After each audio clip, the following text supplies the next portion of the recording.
What is best in life? To crush your enemies, see them driven before you, and to hear the lamentation of their women. None of you seem to understand. I'm not locked in here with you. You're locked in here with me.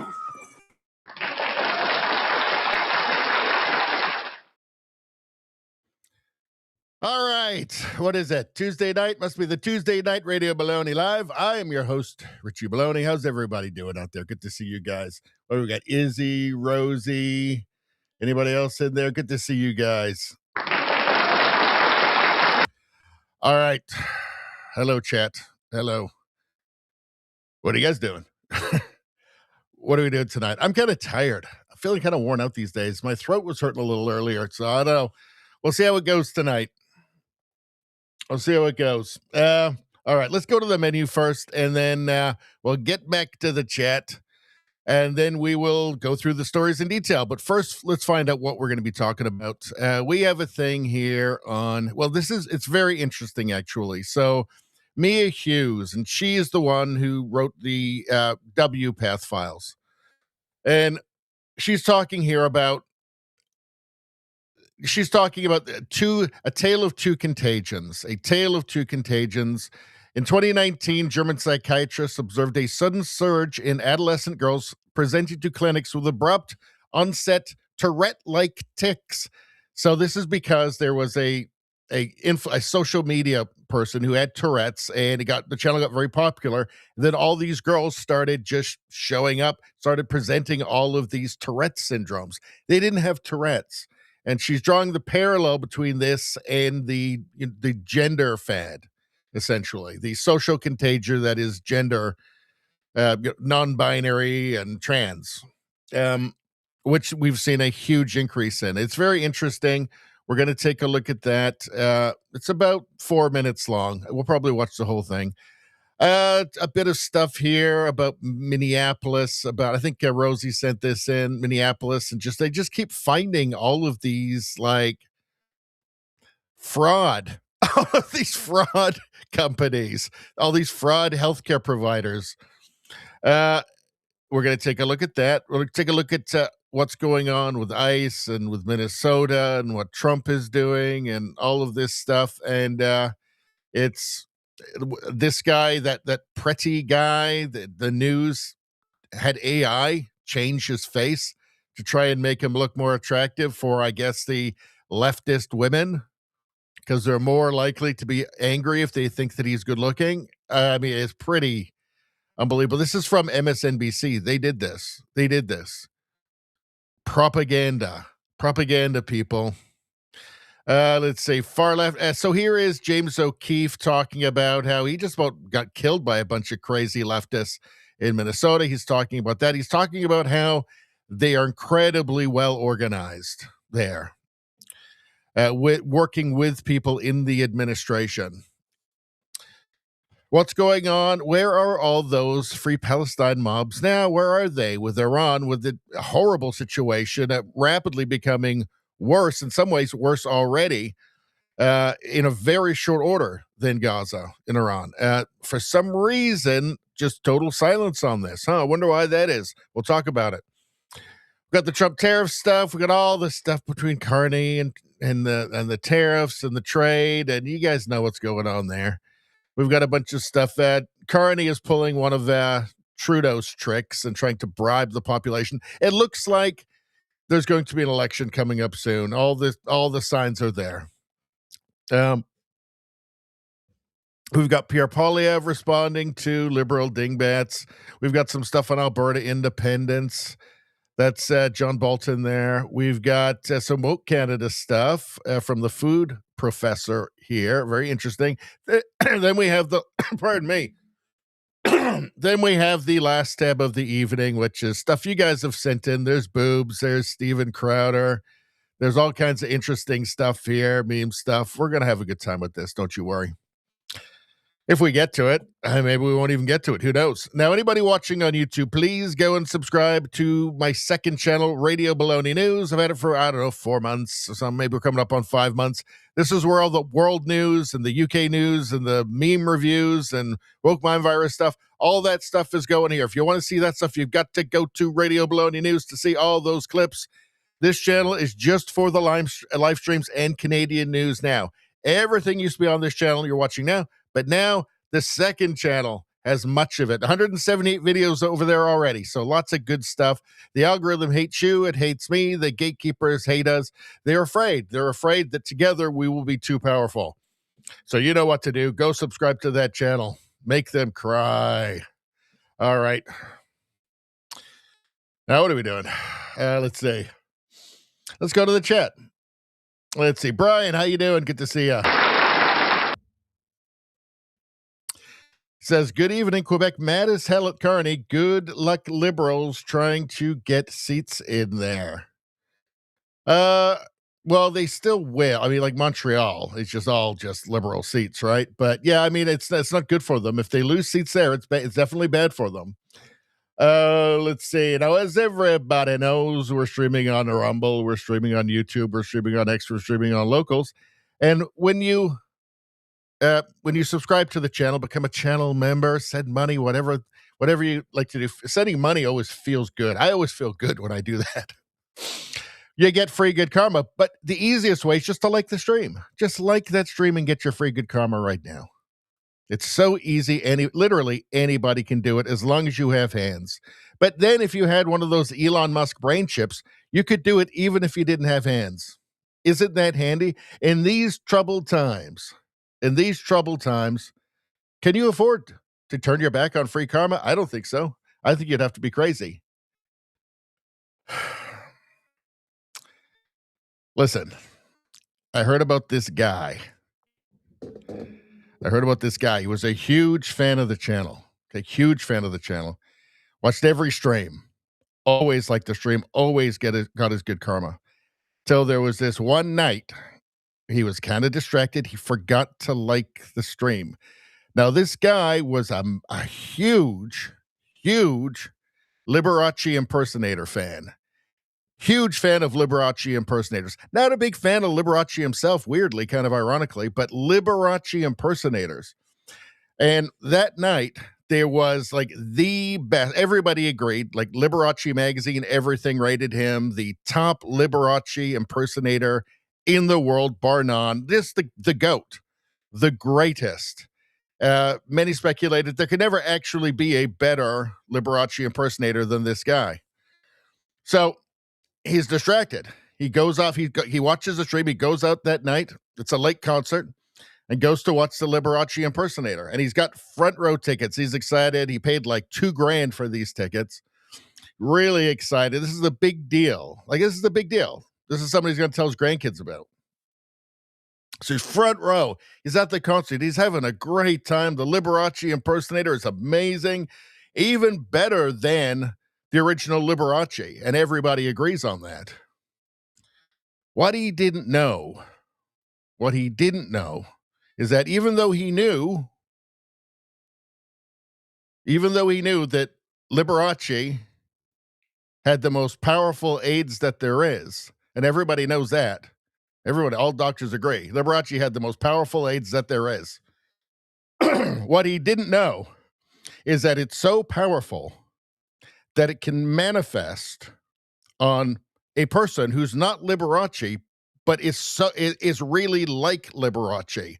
That's a lot like, the more like Liberace you are, the more likely this AIDS, it's so powerful, will just manifest on you.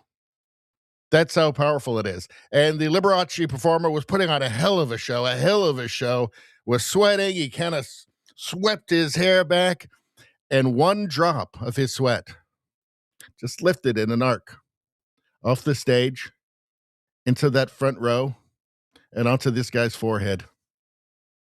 2 days later, he was dead. Liberace AIDS. The doctor said, incredible bad luck for this guy. Incredibly bad luck. He said, you know what this guy could have used? Some good karma. And he didn't get it because he forgot to like the stream. That's why I say, some people I hear sometimes, I mean, I've just heard that some people who don't like the stream die. I've just heard that. I'm not claiming that's true. In fact, I'm telling you right now, it's definitely not true. But that's what I've heard, and I haven't actually heard that. But in any case, hold on one second. I've got this. I think will clear everything up. So the word on the street is Todd Howell, 30 years at Channel 10. Do you know how hard that is to believe? I just can't wrap my head around it, as we say in the business. But it's been a great 30 years. I can remember like it was yesterday when Todd Howell gave his first weather forecast and said, up here in Texas,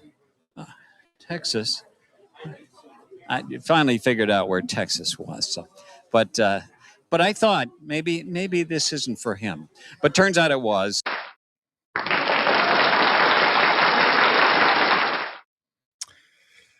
All right. So anyway, I'm glad we got that all out of the way. But the point is that when you like the stream, you get good karma, free good karma. And the earlier you're in, the more good karma you get. So Izzy got like number 1. My friend, that's 6 good karma for you. How you doing, Izzy?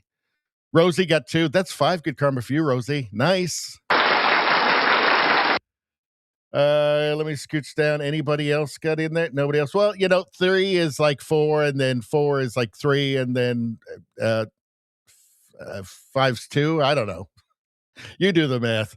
It's a lot. It's plenty. It's more than you can reasonably expect anywhere else. All right. Izzy says, did you hear about the unwilling victim of MAID in Canada? I did see a story about that, actually. I don't think I've got it in my bookmarks, but I don't think we're ready to cover that quite yet. What are you guys talking about? Let's see.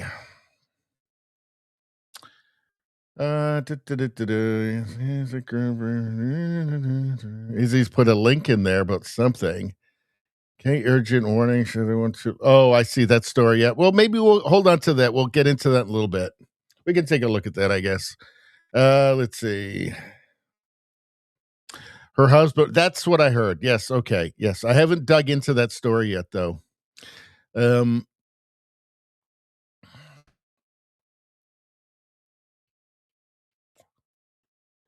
Let's see. Izzy says, I think we need new countdown music. Fuck you. Fuck you.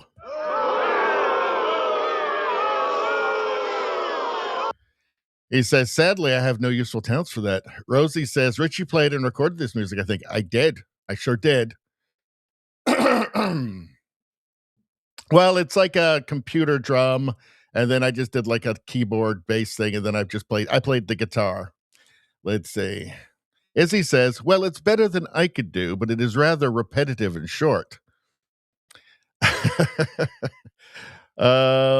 don't know. Maybe we should do a new song. Should we do a new song right now? Okay, well, you guys put some lyrics in the chat. I'll go get my guitar. We'll do some new music right now. Hold on.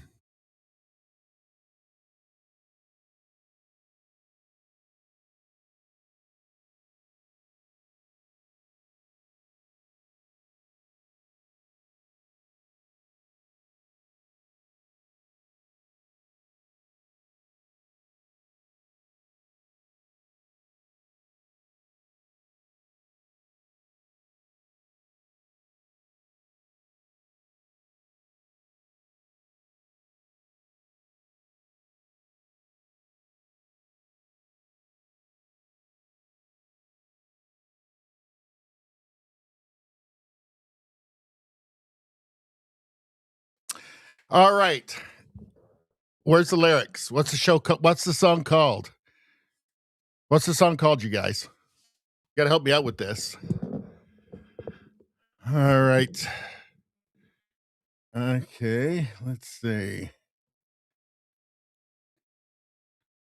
So I actually got this new guitar. It's like this guitar. It's an acoustic guitar, but it's like this slim 3/4 size.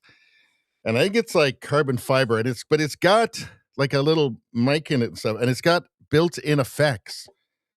So let's turn it on. Okay, how's it?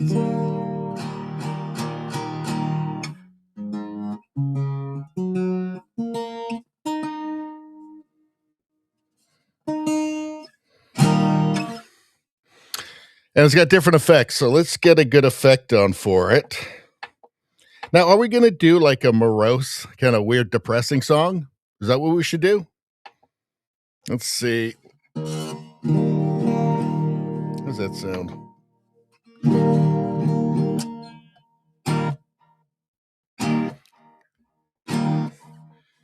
All right, this one's got some delay on it.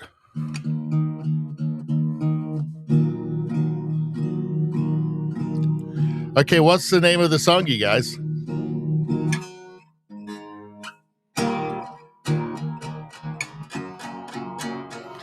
What do we want?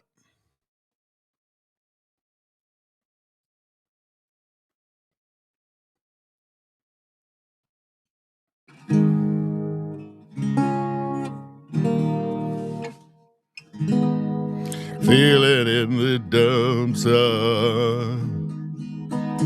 Commies get nothing today.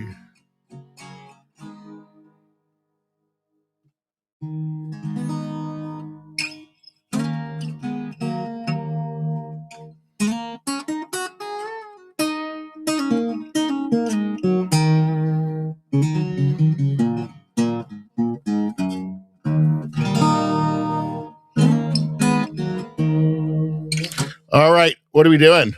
What's the name of the song, you guys? Let's go. We hope and pray. Let's see. We hope and pray that you're not gay today. There we go. That's the new song.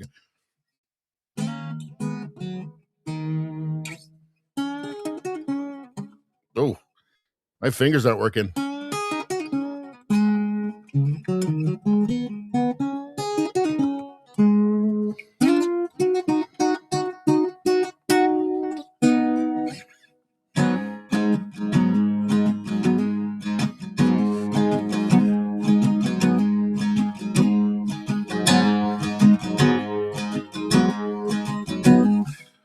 Well, you guys got to give me a song name.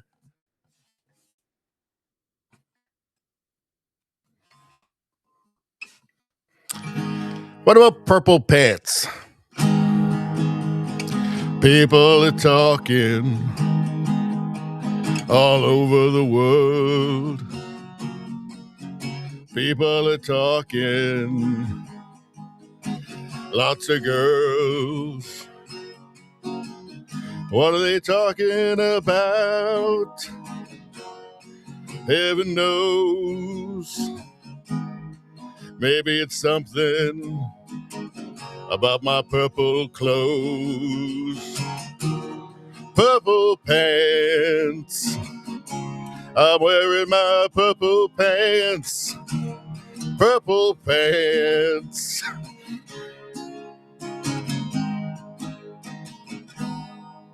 I don't know. What do you guys think? Is that the new theme song? Purple Pants? I just made that up. Carney Clown. I don't know. Let's leave him out of this.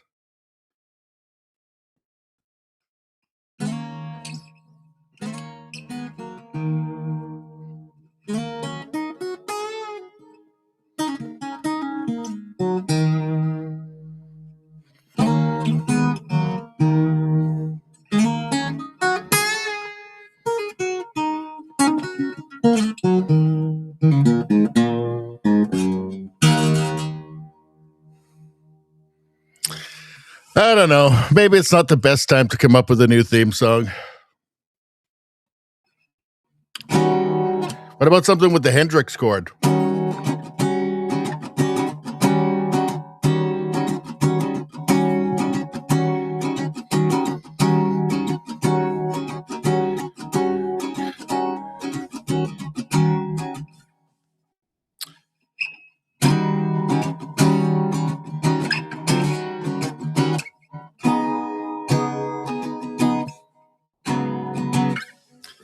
All right. Well, I'm asking you guys for inspiration here. You're not giving me much. And I don't think the song should be about purple pants either. I thought about it. Nah. I think we need something more relevant.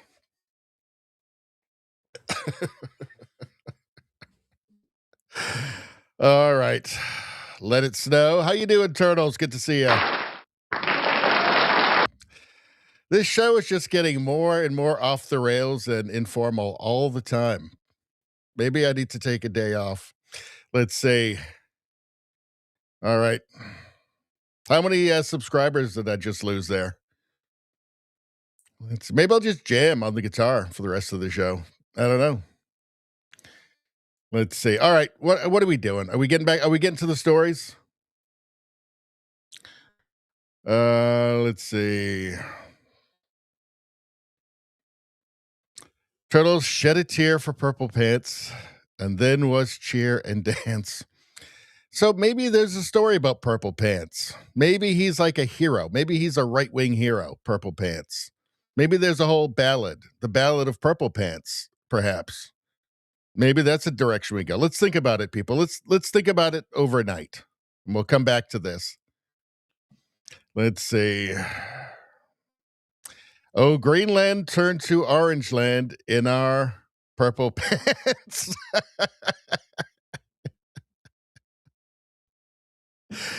All right, we got to go there. Hold on.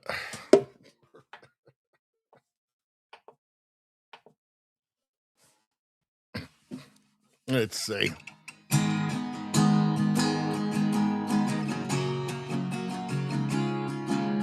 Oh, Greenland turned to Orange Land in a purple pants. That's it. Purple pants. That's a better one. I guess we just go from, maybe just starting this.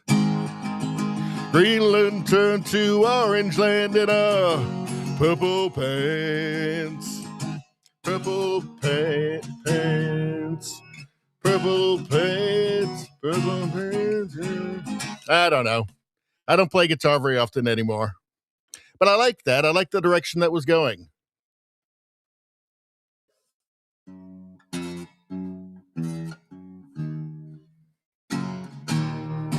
I think this is it. I think it goes to E minor. Greenland turned to Orange Land in a purple pants. That's what I was looking for. There we go. Done.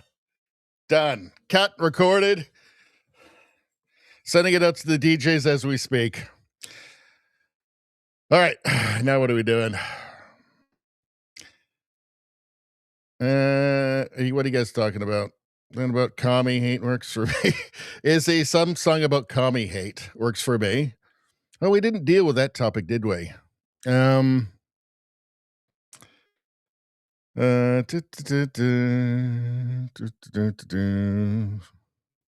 right.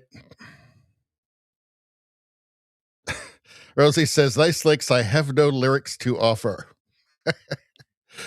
All right. I guess we should just get to it, huh? Are you guys sure? Are you sure? All right. Let's just get to it. Here we go. So what's this? What's this here? Mia Hughes. Tale of Two Contagions. So this is drawing a parallel between the sudden social contagion of young girls, teenage girls, presenting with, just out of the blue, Tourette-like symptoms, Tourette-like tics. They didn't have Tourette's, but there was an influencer online that got big who had Tourette's, and all of a sudden you just had this contagion of these girls thinking they had Tourette's. The obvious parallel here when we're talking about social contagions is gender. gender nonconformity or trans. That's the obvious parallel here. So let's take a look at this. It's about 4 minutes long. In 2019, German psychiatrists observed a sudden surge in adolescent girls presenting to clinics with abrupt onset Tourette-like symptoms, Tourette-like tics. This immediately raised alarm bells because Tourette's typically affects boys and starts in early childhood. This was an entirely new patient population. So researchers scrambled to find the trigger and quickly identified the index case. Adolescent girls with sudden onset Tourette-like symptoms began appearing in German clinics just 3 months after Jan Zimmermann, a young Tourette sufferer, launched a YouTube channel that exploded in popularity. The girls displayed the exact same symptoms as Jan, the same outbursts and the same catchphrases. The phenomenon soon migrated to TikTok, where it spread like wildfire. Researchers coined a new term for what they were observing: mass social media-induced illness, a modern iteration of the long-recognized phenomenon of mass sociogenic illness. So now let's go to 2014, when pediatric gender clinics across the Western world witnessed an eerily similar event. All of a sudden, those waiting rooms also began to fill with an entirely new patient cohort, adolescent girls, when historically the patient population, just like Tourette's, would have consisted predominantly of young boys. The surge was so sudden and the inflection point so obvious that in a sane era, clinicians would have scrambled to identify the trigger of what was clearly a social contagion. Instead, in the era of trans rights, no one even bothered to look. And just like TikTok tics, it wouldn't have taken much effort to find the answer. All it required was a glance at the cultural messaging of the time. Because 2014 was the year Laverne Cox appeared on the cover of Time magazine with the headline, "The Transgender Tipping Point, America's Next Civil Rights Frontier." And with that, the modern trans rights movement launched. Trans-identified celebrities were everywhere. Trans characters appeared. And just to remind everybody just how pervasive this was, Fox News did a puff piece on child sex changes, for God's sakes. Fox News. In children's books and television shows. Trans influencers proliferated with astonishing speed online. Schools began teaching gender identity ideology as if it's scientific fact.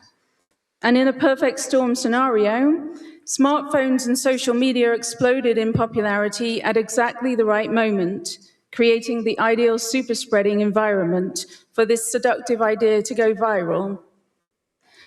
The message adolescents received was simple. If you hate your body, that could mean you're trans. And right on cue, legions of confused adolescents who hate their developing bodies started showing up at gender clinics, believing themselves to be trans. Just like TikTok tics, a mass social media-induced illness. Except on this occasion, instead of scrambling to contain the epidemic, doctors picked up their syringes and scalpels and set about permanently medicalizing the innocent youth caught up in this powerful cultural storm. And activists marched in the streets demanding that these young people be allowed to sacrifice their health, fertility, and body parts, while swiftly demonizing anyone who dared point out the obvious parallels to social contagions of the past. It's a culture that celebrates, and in Canada it's celebrated, a culture that celebrates something as insane as child sex changes. Just the words are completely insane. Child sex changes. Okay, a culture that celebrates something that's just clearly appalling.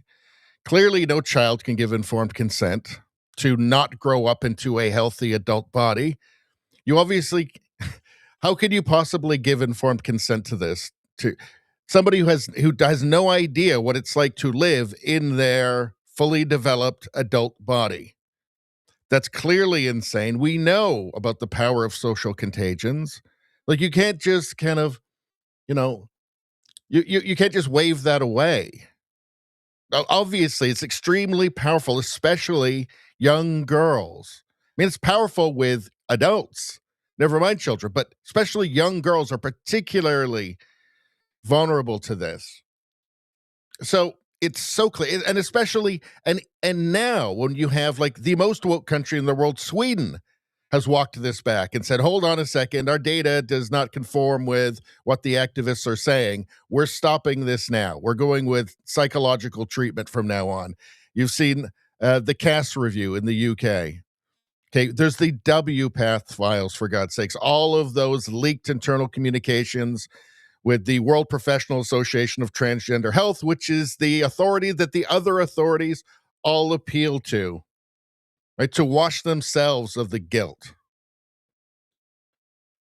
So with all that now, for it to still be something that is, in fact, celebrated, right? No, there is no interrogation from the media whatsoever. Not interested. It's just a pure good. That's a society that is in total and utter moral confusion, right? And a lot of the people who just, they just hear this stuff and they just think, oh, well, I guess the professionals know what's best, and I want to support good thing that, Rosemary Barton's teleprompter told me to support. It's not that they're bad people. It's just that their moral compass is completely and utterly broken. So, but a society that is that morally confused is in trouble, because if you can't even make a rational judgment about that, you can't make a rational judgment about anything. I'm talking economics, anything. You're screwed at that point. You're run by ideologues at that point who do not care about human well-being. They care about their ideology. That's it. These are the people, I've said it a million times and I'll keep saying it. These are people who are not trying to fit their ideology into the world. They're trying to fit the world into their ideology. And they are very, very happy to break the world in the process. In fact, they're delighted to do so. It's surreal that this conversation we're having right now, it's insane that it even exists. Let's see. Billboard Chris posted this. He had sex reassignment surgery and now he wants to die. Can we please stop pretending any of this is healthcare? It's painful to wake up and see that it was not a bad dream, and it's now my new reality. I mean, I don't even want to read this. It's horrible. Somebody doesn't want to live anymore, right? After getting the surgery. I am 100% sure I had gender dysphoria. Hold on a second. Yeah, this is somebody who had all the surgeries.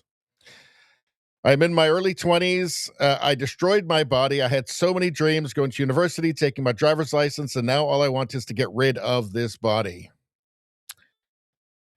It's surreal that this is the world, that the moral compass is utterly and totally broken to this point. All right, let's get to the chat.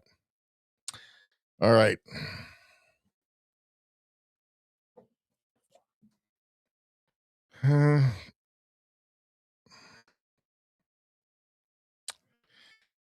Let's see. Turtle says purple pants scare the commies away. I don't. Do they scare the commies away? I don't know.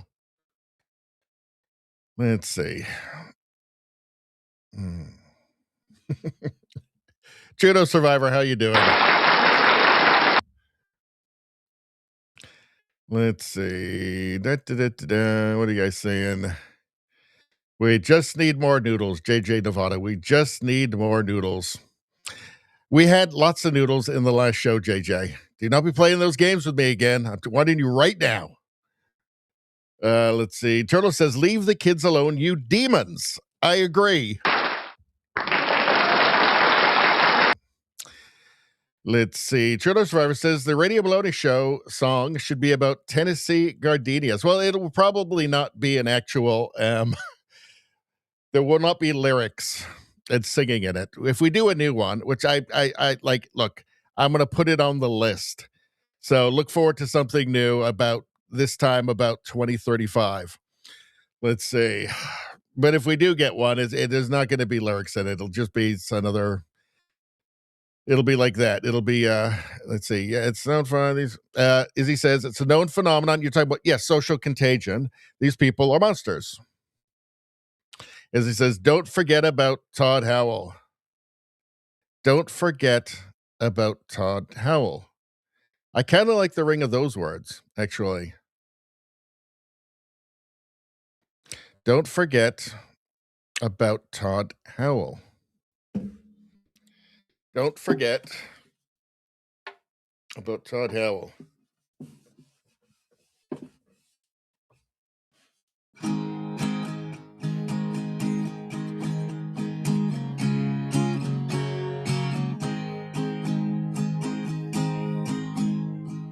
Don't forget about Todd Howell. Don't forget about Todd Howell.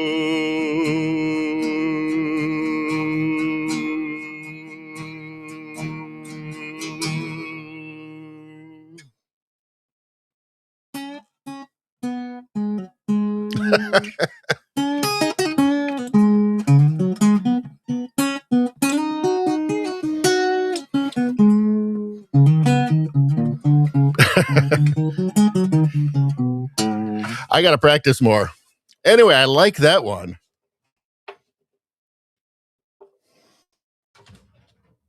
That was fun. All right, let's see. Turtle says noodles in Greenland. Well, that's the dream. Let's see. Izzy says, on speaking of Todd, did you hear Robin Williams' bit on names like I did not hear that. Get that in for the next premium stream. Let's see. Let's see. Why is she frozen on the screen? I think it just froze at the end. Let's see. Nevada says, next topic. All right. All right. Let's move on. What do we got next? Somalia. Let's see. Data Republican. Take a look at OMG. 184 NPIs at 2614. Nicolette, well, she's responding to this. So want to hear something funny? Today's ICE shooting took place at 2614 Nicolette in Minneapolis. Ironically, here's a list of all the businesses listed at this one address. Smart Therapy Center, New American Development Center, Nicolette Senior Center. Look at that. Nice looking place. They're keeping it really well taken care of there, obviously. Lots of different places in there. It seems like, is this like the only thing that's happening in Minnesota now? It's just all fake health insurance places. Take a look. OMG, 184 NPIs. That's insurance numbers for the government so they can get money. That's just healthcare providers, not including childcare, and none of them are an exclusion list. Yeah, NPI is like a number for these things for the government.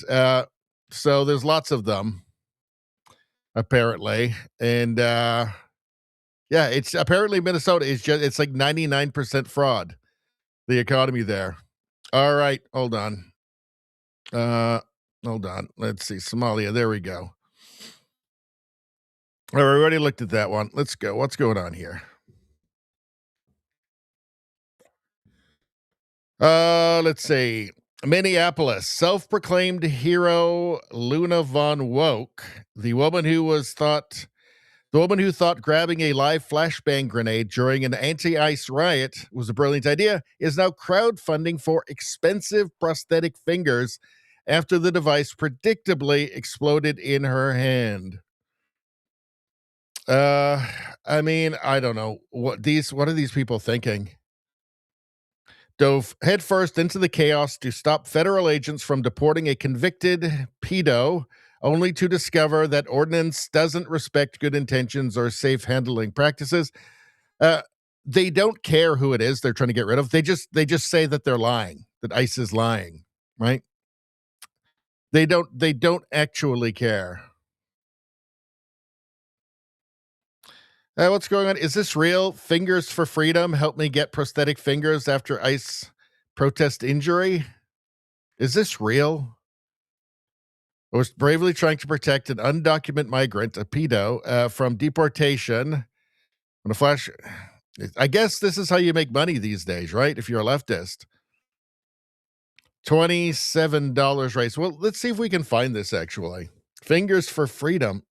It feels like a joke, doesn't it? Hold on a second. Let's do a fact check. Fact check.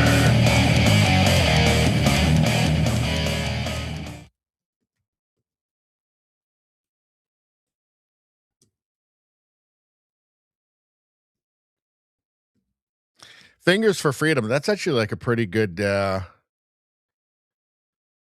actually a pretty good song title, isn't it? So hold on a second. Give me 1 second here. So what was that? It's GoFundMe. Is that GoFundMe? GoFundMe. So this must be fake. This must not be real. GoFundMe. I'm not finding anything. Oh, wait a second. Let's see. It sounds like a joke. I mean, the thing is, it's hard to tell anymore because everything is so ridiculous.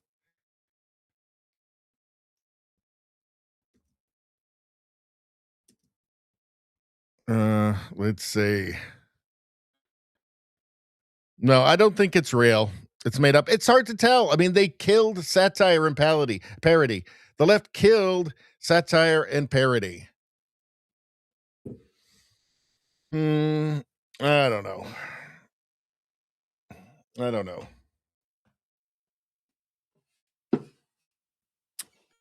Fingers for Freedom, though. That's pretty good.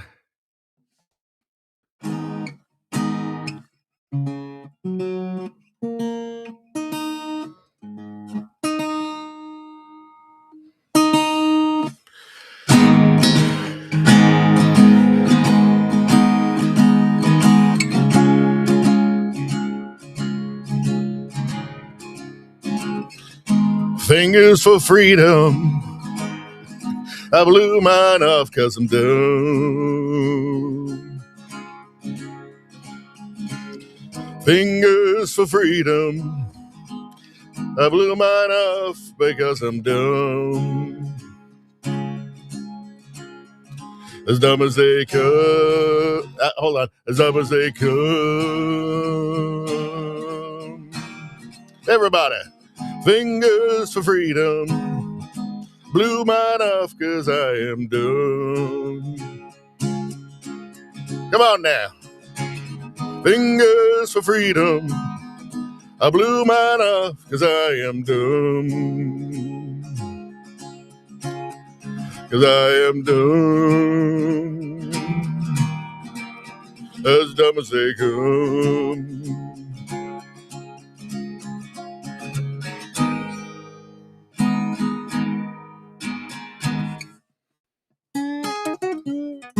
I'm just going to do that lick at the end of every song. What do you guys think? Is that the new song for the channel?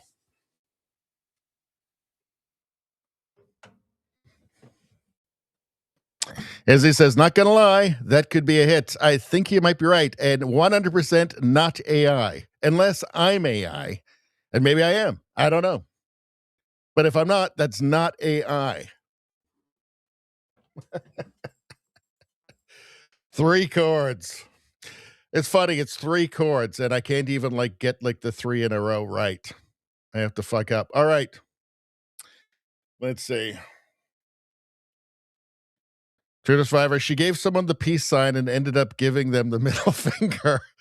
Oh. Ow. Let's see. True Survivor says, from now on, she only buys fingerless gloves. What she doesn't understand is that this was her fulfilling her purpose. So when Tim Walz says, Minnesota, take a bow. I'm proud of my city. Okay, he's not saying, do not interfere with law enforcement. Whatever you do, you don't want to get killed, right? There's been several terrorist attempts against, they've been shot. You had the National Guard shot in the face in Washington, right? They're facing domestic terrorists, right? It's not exactly like there's a lack of assassinations these days, right? Like Tim Walz, if he cared, would say, do not get in their way. Don't fight with them. Whatever you do, just stay out of their way. I care about you. I don't want you to get killed. Do not fuck with them. Okay? He doesn't say that. He riles them up. They're like Hamas. Okay, they're like Hamas. They want it to happen. It's great publicity for them. They think it's great. Her getting her hand blown off here is great publicity for their cause, for the communists, for this insurrection, this organized insurrection. Right? They want them to die. They'd be happier if she died. Like, that's what these people need to understand. Like, they're fodder. Okay, this is the cultural revolution. It's not just a cultural revolution anymore. It's an actual insurrection from communists now. They're collectivists. You are just a faceless cog in their machine. You don't matter. The collective matters, right? You are nothing. You are just a tool. They are happy to sacrifice you. They're like Hamas. It's good. They see it as good for them. If they didn't, they would tell you not to put yourself in danger.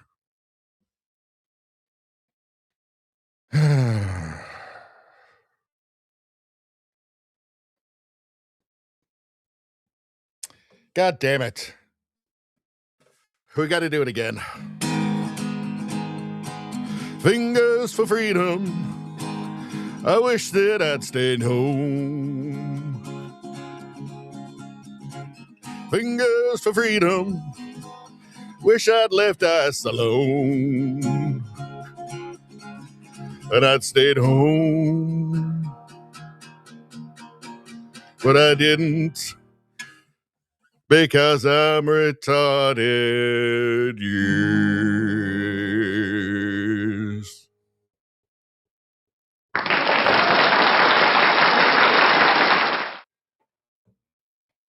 But I didn't because I'm retarded. And that's the moral of the story. It's kind of like Woody Guthrie, but not a retard. That's what this is. Maybe I've missed my calling. Maybe I should just be going full in on the exact opposite of Woody Guthrie. I think. Because let's face it, he was just a gammy. He was a gammy. He had the, this machine kills fascists. Oh, now hold on a second. He had this, this machine kills fascists on his guitar. But he didn't know what a fascist was. Fascists are just another kind of leftist. You dummy. You stupid Woody Guthrie. Let's see. Rosie says, just thinking how to keep people listening. Elvis might work, JJ. Huh? Can you do Elvis? I don't know.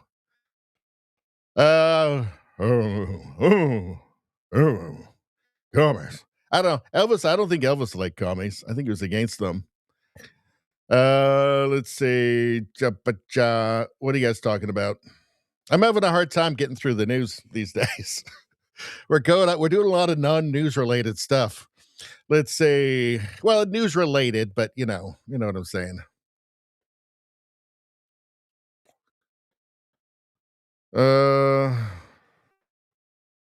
National provider identification number, I think Rosa says. Yes, that's right.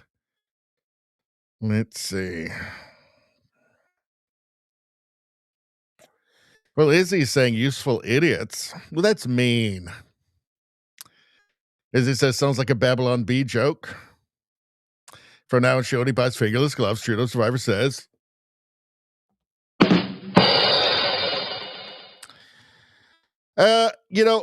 Like, it raises my sympathies because they're so dumb. They don't know any better. But these you have to say this is like a network of people that are all part of a group, right? They undergo training. Okay, they're on shift. Okay, they operate in shifts. Freddie, he was on shift. Okay, so these are the hardcores. All right, so they will all be communists, all of them, every single one of them. All the hardcores are actual communists. They know what they believe. They like it, right? They're people that will happily see you in a camp, and worse. So, do I know that 100% for this woman? No, no, I don't. Maybe she really has no idea what she's doing, but most of the people at these things, like Preddy, was part of he wasn't just a random person. He was part of a group. He had been at other ones. He'd actually been in an altercation with law enforcement a couple of weeks earlier. Most of them are hardcore communists who will be happily see you in a camp. Let's see. Not that I don't want to see people hurt, by the way, either. But like, honestly, I mean, it's it looks like an insurrection to me. That's what it looks like, with the cooperation of the governor.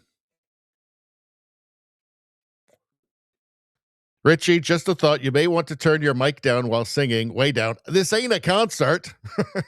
I was not planning on doing the Freedom Finger song. I really wasn't. But thank you. I'll do it next time. Okay. Let's see. It's just these shows are getting more and more erratic. You guys know that. More and more unpredictable as I slowly lose my mind. Let's see. Just thinking how to keep people listening. Elvis might work. I don't think we'll be doing a lot of this improv song things on the channel. We're more of a news channel, really. Let's see. Let's see. Danny, how you doing?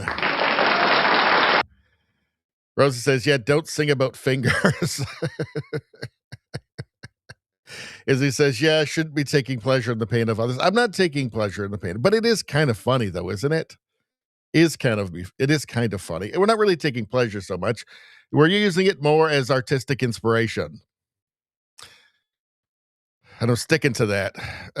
Well, so much for not taking pleasure in the pain of others. I think one of you guys sent this in. Oh, dear. Okay, we won't watch that one then. I pick up flashbangs. I'm helping. Oh, God. It's not good. Not good. All right. We are bad. We're bad people. Bunch of degenerates. Let's see. So Glenn Beck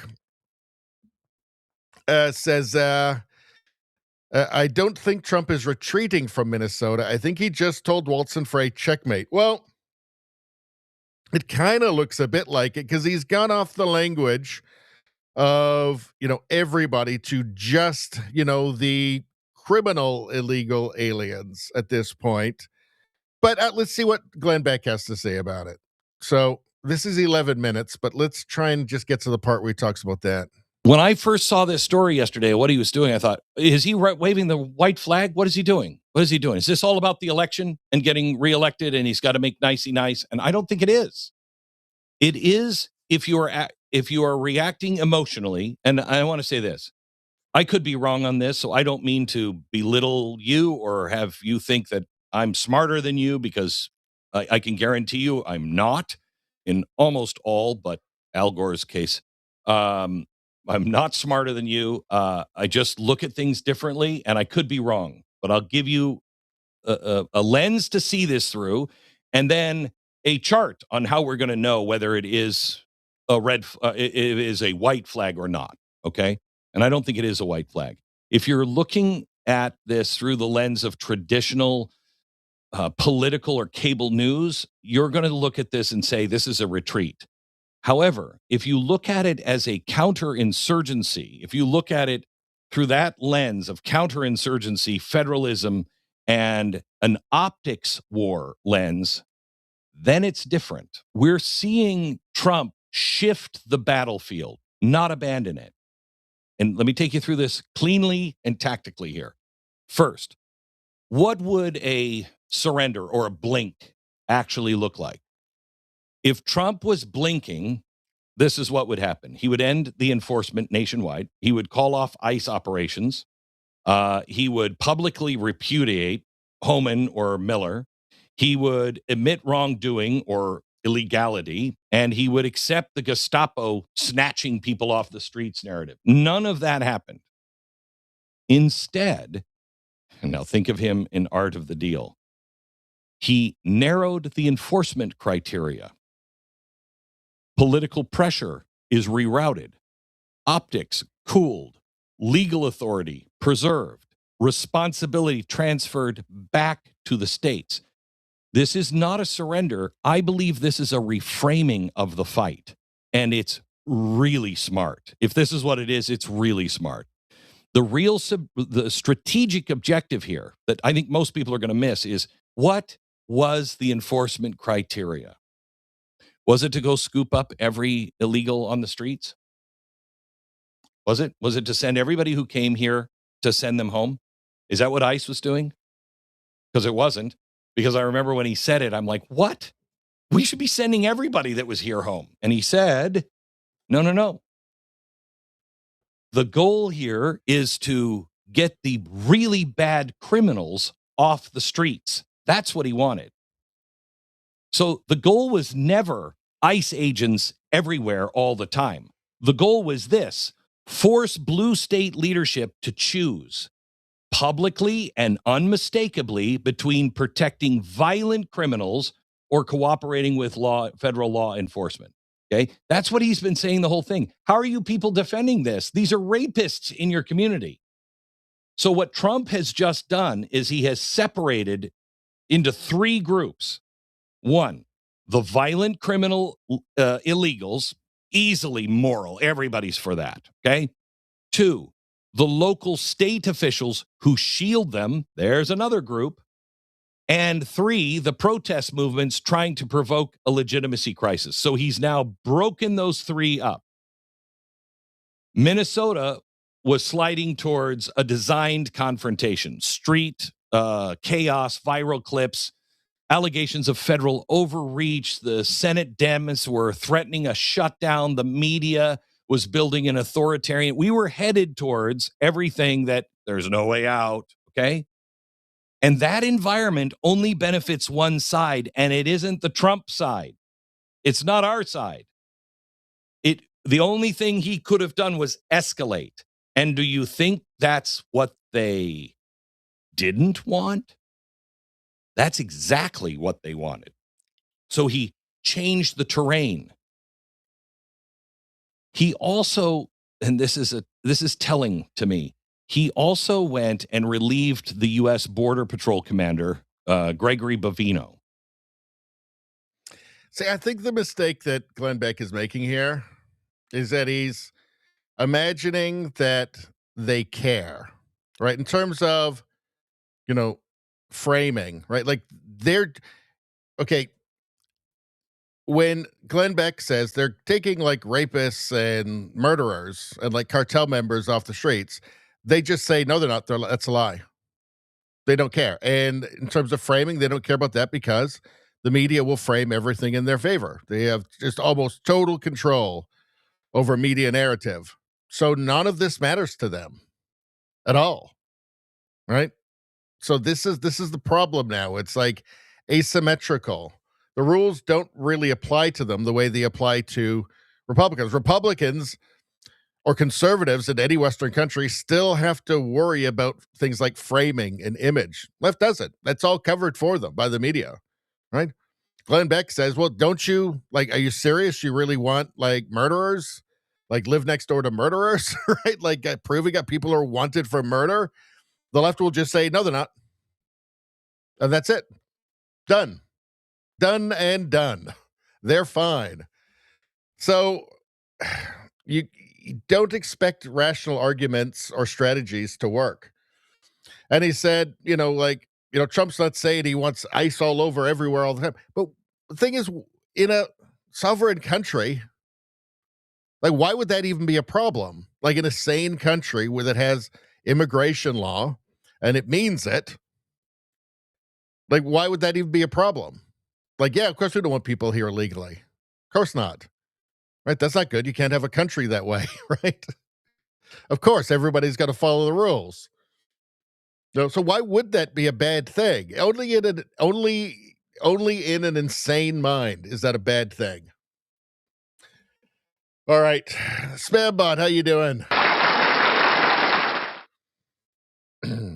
All right. Let's see what's going on next. All right. So, AF Post, Alex Pretty's picture was edited using AI to make him appear prettier for the public. MSNBC, now MS Now, broadcast the edited image on air, and the same image was displayed during a memorial at recent New York. Okay, so that's the real image. This is the image that's been altered by AI to make him look more handsome. And this is very intentionally done because this doesn't appeal to this side here. The actual picture is not going to appeal very much to, the leftist female, white leftist female activist ladies, right? Or the mums at home. This one does. So now they're going to sympathize with this guy. Right? They've changed it, right? They changed it to make him more handsome. So it's more likely that there'll be sympathy. I mean, it's just, this is the information war right here. I mean, Alex Jones was so right when he named his channel. This is an information war. Like the media, let's see, people that trust the media. Well, let's see, guy pissing off and there's people that trust the media. Yeah, and they're happy too. They think it's good. Let's see. Why does they did the same thing with Renee Good as well. Why does the legacy media use an old photo to try and canonize Renee Good instead of showing her current transformation due to the woke mind virus? Because they are manipulating you. Right? That's somebody that just kind of more, normal suburban suburban mom can relate to. Let's see. And this has been going around too. Well, look at this. Well, it's the old Office meme, right? Where the handsome guy flirts and no problem, totally appropriate. Non-handsome guy, totally inappropriate. Let's see. I died for illegal aliens. You're sweet. I died for illegal aliens. Hello, human resources. Yeah, this explains this. I mean, it's pretty gross, right? Pretty gross. All right. Lauren Chen wrote, imagine if you die for your cause and then someone at MSNBC decides you're too ugly to be a martyr. Well, that's exactly what happened. Exactly what happened. And then Naomi Wolf wrote, seriously, how insulting. It's like giving extra cup sizes to the female dead. Horrible and offensive. Don't care, though. No morals, no decency. All right. Defiant L's. Trump says that Tim Walz is acting differently in private. So let's take a look here. So what's going on exactly? Conversation with Governor Tim Walz. This man has suggested that this is a modern-day Gettysburg. He has likened his situation to Anne Frank in the Holocaust. He has said that ICE is your Gestapo army. And then you guys speak on the phone. I'm fascinated by that conversation. It couldn't have been a nicer conversation. And in fact, I said to my people, I said, it's hard to believe that's the same guy I watch on television or I watch in a debate not doing so well, or because we had a very reasonable conversation, very good conversation. If you believe the conversation, he'd like to get this thing over with. But think of it, in the whole country, we've done this so much. We have the crime down to a level that nobody ever, I campaigned a little bit on crime, a lot on the border. The problem is I gave you the best border in the history of our country. Nobody wants to talk about it anymore. I did it a long time ago. I was able. Conversation with Governor Tim Walz. This man. Well, Tim Walz is lying. Clearly, he's working against you. His people are collaborating with these insurrectors. He's clearly lying, and he's a communist, and they do that. Let's see.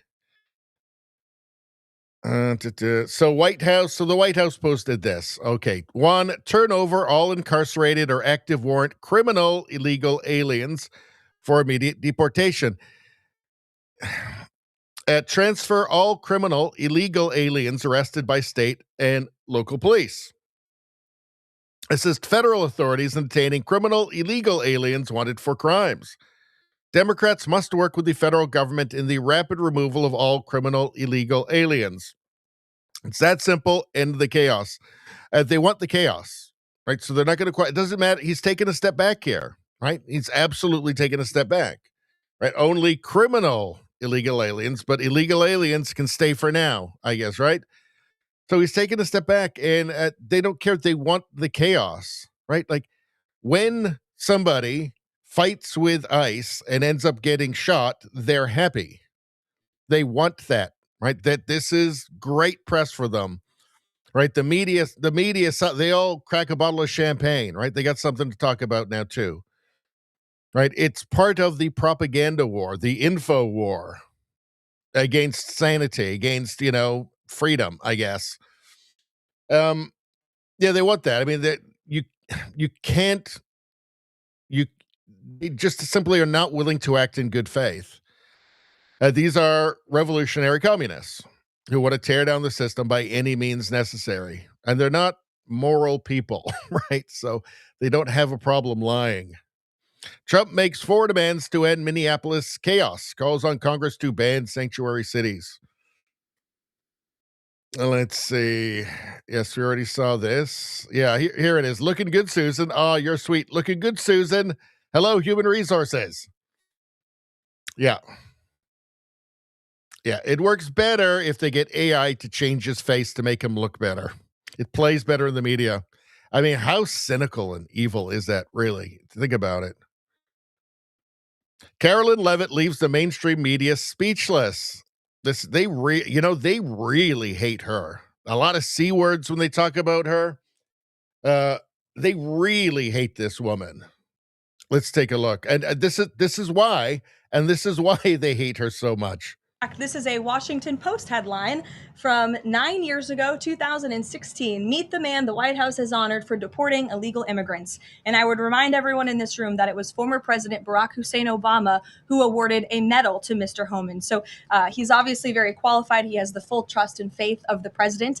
He will continue to have these meetings in the hopes that ICE and local law enforcement can cooperate and work together to have successful immigration enforcement, as we've seen in almost every other state across the country. This is a Washington Post headline. By the way, I showed you that headline like a week ago. So, I'm not saying Carolyn Leavitt's not doing a great job. I think she's doing a great job. I'm just saying that I showed you that like a week ago. That's all I'm saying. All right. We're going to get back to the chat soon. Let's see. Yeah, okay. We got all that done. Let's go back to the chat. What's going on? Anybody watching on YouTube, go subscribe to the second channel, Radio Baloney News. Please do that immediately. It's very important. All right.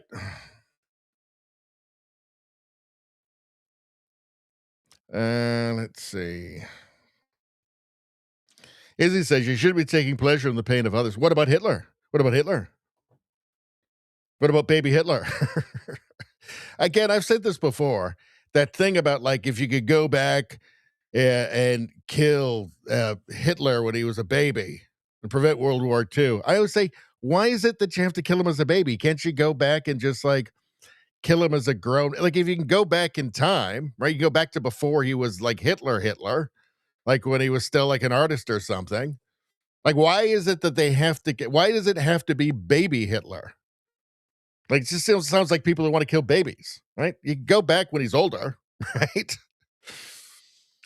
Or, as I've said before as well, another alternative is just when he gets in, you just bribe the head of the art school to let him in. Just let him in. Right here. Here's, $500. That's probably a fortune back then. Just let the Adolf guy in. I know he's kind of weird, right? But just let him in. I'm going to keep giving you, I'll give you $20 a week. Just let him stay. Just give him a pat on it. Tell him he's great. Right? World War II prevented right there. No need to kill any Hitler babies. World War II prevented right there. And then he doesn't also get the chip on his shoulder. So the whole, the whole thing about like he probably forgets about all of that, and yeah, fine. History saved. All right. Let's see. What are we talking about? Izzy says, I've never seen myself agreeing with Glenn Beck. Thanks for saving me from that, Richie. No problem. Spambot says, the media does not inform, it preaches. True. Fact check, true. Izzy says, it's obviously propaganda at this point. Fact check, true. Rosie says, he just looked regular. He was not Jabba the Hutt. Amazing they cannot let anything nor anyone be authentic. Fact check, true. Fact check, true. There we go. Yeah, he just looked kind of regular, but they had to, clean him up a little bit. Let's see. Izzy says, it's worse than that. They make people who don't look sick. They make people they don't like look sick and weak. It's worse than that, Izzy says. They make people they don't like look sick and weak. Fact check, true. They did that to Joe Rogan, remember? During the COVID, he was on ivermectin, and they showed the pictures of him, and they changed the color grading on it to make him look like sick. Yeah, bad people. Rosie says, ooh, Richie, I think I figured out a solution. Fuck you. Damn it, Rosie. Never auto-tune. Anything is better than auto-tune. Vocal auto-tune. Oh, and leave out references to fingers. I try so hard. I work hard. Day in, day out, stream in, stream out. I work so hard for you guys. This is the thanks that I get. Do you know, it's not that long ago that you guys were trying to convince me I was having a heart attack live on stream. Is that something friends do to friends? I don't think so. It was a heartburn. People get heartburn. That doesn't mean you're having a heart attack. God damn it.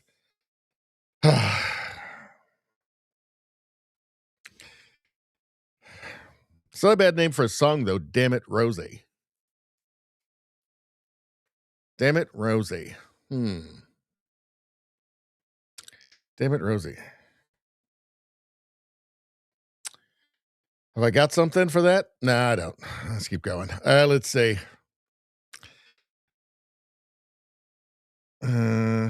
Rosie says they make their perceived enemies look worse and themselves look better. Reality is not in their wheelhouse. It's true. They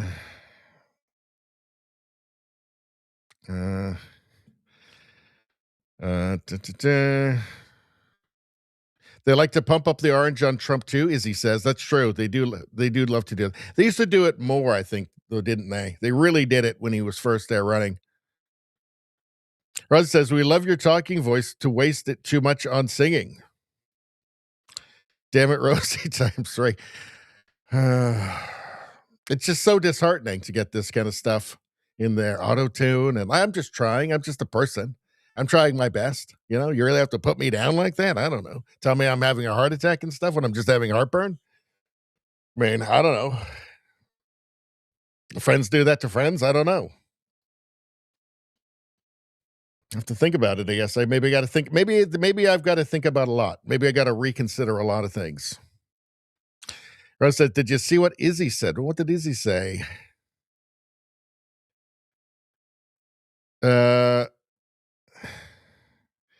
It's better than that, Richie. I think that's proof she watches the show. Well, what does that mean? I don't even know what that means. She watched your show. Who watched my show? Noodles watched my show? What are you talking about? Hold on, I got to go back. Who watched the show? Better than that, watch the show. What the hell are you guys talking about? What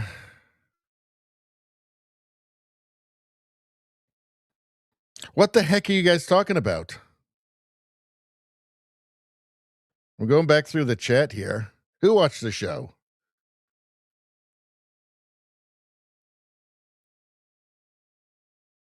Caroline Levitt? No, she didn't. Oh, I see. You're joking. Oh, God. I thought you were talking about noodles. Are you guys aware of the thing with my brain? I ain't got a good brain. I keep telling you that. You have to be really specific in the chat. Yes, you're joking. She watched the show. I don't think so. Yeah. Good one. This is why I shouldn't have a show. This is why I shouldn't live stream. Because of my brain. You guys know what I'm talking about. Yes, Trump's PR person. Okay. All right. Now we got it. Now what are we doing? What are we, like an hour and 17 in? Holy crap. All right, let's move on. Let's go. James O'Keefe. All right. Defiant L's. James O'Keefe talks about how well connected leftist networks are in Minnesota. Says they must have someone on the inside after his car was surrounded and he was interrogated. This is what I'm saying. And I think the leftist networks are getting more and more developed, more and more complicated, more and more connected actually to government figures. Like in Canada, Canadian Anti-Hate Network is connected. They have connections apparently with Antifa, right? Canadian Anti-Hate Network funded by the Canadian government. So these groups, and this is not Antifa, what he's talking about, this leftist network, this resistance network in Minnesota, is they're getting more and more, what's the word I'm looking for? God damn it. My brain. They're becoming more and more entrenched, but more and more kind of. Why aren't you guys helping me in the chat? I should never stream on Tuesdays. These aren't just a bunch of random people showing up. Right? This is an organized network.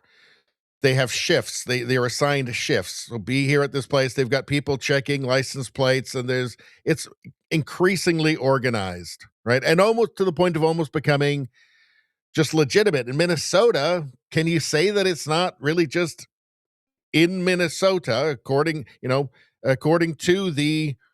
by the actions of the state government? I mean, they're really just almost a part of the government at this point. It's like almost a state insurrection, right? Organized. That's right. It's an awful big word. No wonder I forgot it. More and more organized and entrenched. And these are it's not just people randomly somehow showing up at these places. I mean, they're doing traffic stops, for God's sakes. Right? I'm not buying that there's not somebody at the top of all this. I think that it's too organized at this point. I don't think that it's like anarchic, all these kind of, cooperating but self-governing cells. I think there's somebody at the top. I think there's a Lenin. I think there's a Trotsky. But let's hear James O'Keefe talk about it. And I am shocked and amazed at how organized they are. I've never seen anything like this. Every vehicle downtown, they're able to track, run the plates, confirm who they are, get their ID, like they did in my case. They ran my license plate. We're trying to figure out how they're able to do that, where they have someone on the inside of a rental car company, et cetera, and communicate with each other about it. And when I got out of my vehicle, this is like 11:30 in the morning, just after the shooting and before the autonomous zone. Within seconds, there were 5 of them standing outside of a relatively inconspicuous vehicle, interrogating me, asking to see my identification. So I got to give them credit, Megan. I've never seen anything in my life. I don't think any of us have ever seen a group of people more organized. And I warn people, because people are tempted to say, well, this is funded. And honestly, Megan, what I think and what I believe to be true is there isn't some one boogeyman funding all of this. It's a loose network of NGOs, some of which indirectly get funds from our government. But people actually really believe in their cause. And it's a cause that it appears to me that they're willing to live and die for, which is, I think, more terrifying than one guy funding them in a transactional way. I think it's too organized now, and it's too efficient at this point, right? They're quite efficient. I mean, they were on him immediately. Think about that. Again, this is not just a bunch of Antifa weirdos, right? I think there is somebody. I think there's a Lenin on top of this, right? And let's not forget, Lenin was funded by Germany to destabilize Russia. For a long time, had long-standing support from Germany to destabilize Russia, right? So is there is there one guy? Is there one guy at the top of the organization? I think that there is. I think there always is. When an organization gets big enough, right, even if it's in different cities, there's typically it needs one person to pull it all together. And they travel, right? They have the tourists who travel from city to city, right? So these aren't just totally isolated groups.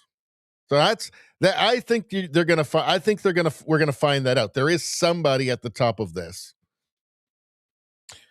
Let's see. Now what are we doing? Let's see. Rosie says the apps for protests, for criminal immigrants, for laundering money using our money. Yeah. Let's see.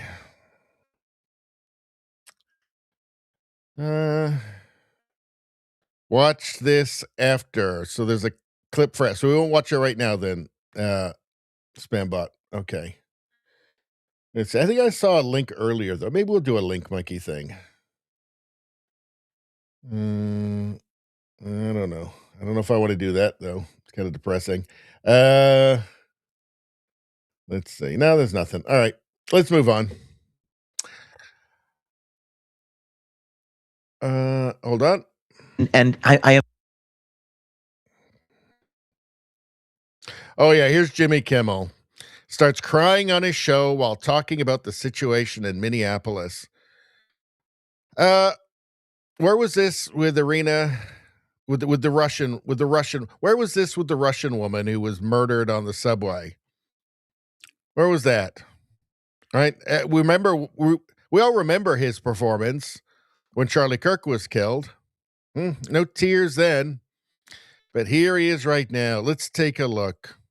If our leaders are intentionally creating and encouraging violence and fear, then... Do you mean like Tim Walz?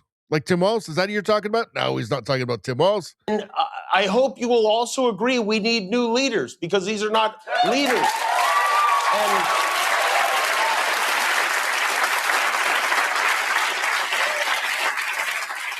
And to the people of Minneapolis, to the Preddy family and the Good family, and these people... There he goes. I don't believe it. This is it's too many times now. This is an act at this point. He's just a bad guy. Just bad guy. Where was that? Good people. Charlie Kirk. He was a good person. I know that he either believes or pretended to believe that he was some sort of Nazi or something like that. But yeah, at this point, I don't believe him. He's done this too many times. This is an act. I believe at this point. And just the kind of grotesque irony of it. The leaders who want violence. Let's see. Tim Walz could say, do not get in the way of law enforcement. Do not fight with law enforcement. Do not obstruct them. That's how you can be safe. You can peacefully protest, but do not get in their way. Don't touch them. Don't drive your car into them. But that's not happening. It feels like, yeah, there are leaders who want violence. And Tim Walz does. The leftists do. The media does, because they see it as useful propaganda. So they're happy these people are sacrificing their lives for the cause, being turned into martyrs. They like it. They're happy, right? They'd be disappointed if it wasn't happening. Jimmy Kimmel starts crying on his show. Let's see. Matt Walsh said Irina Zarutska was butchered to death on a train in Charlotte by a career felon with 14 prior arrests.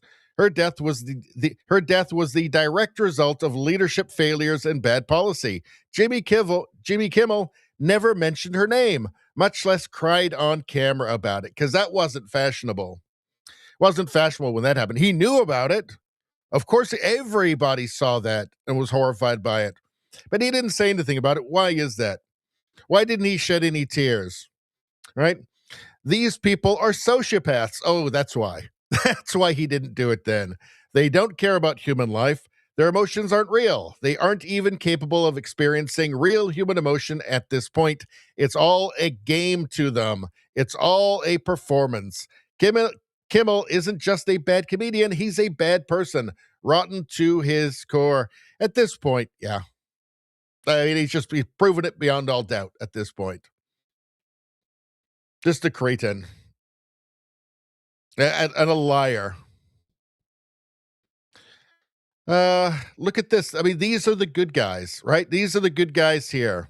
The man who incited a mob to surround teenage girls simply for taking a photo with ICE while threatening them and attempting to dox them has been identified as Mark Holodnack, the Democratic Committee Treasurer for Arizona District 12. Give his boss a call. They don't even do anything anymore now. They realize they don't even have to do anything. Their voters will be fine with this behavior. Look at this. Look at this man. Like, unbelievable. These people are all revolutionary communists. They would happily see you in a camp and worse. Get upset. Don't record the girls. They're going to call their dads. Be ashamed of yourself. Nasty girls who love ICE and take photos with them. You little fucking cunt! You little fucking cunt! They're taking photos of my face so they can recognize me on social media. And everybody's gonna know you're a silly little cunt! There we go. Did you hear that? I'm not going to repeat what he said. Did you hear that? This guy here, this old man chasing them. It's just like, this is the good guy? This is the good guy here. These are the good guys. Will he make it onto MSNBC? No. Will this get onto CNN? No. Will this get onto NBC Nightly News? No. Will the New York Times report on this guy? No. Will the Washington Post report on this guy? No. But this is the very gross, dark underbelly of this movement. These are a bunch of amoral psychos. Guaranteed this guy's a communist. Guaranteed. These people are Bolsheviks. These are the good guys? Are you sure? Are you sure? Because this guy wants you to have a murderer, rapist living next door. And if you don't like it, he'll incite a mob to chase you around and call you a C word.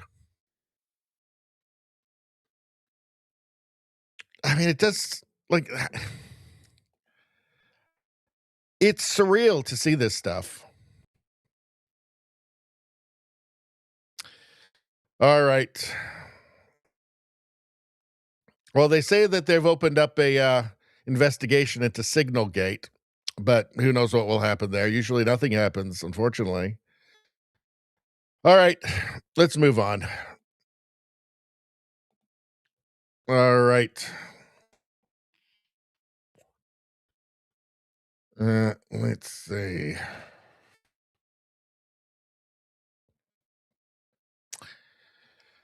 Izzy says they are obviously organized commies. Yeah, there's no doubt at this point. We've seen the level of organization.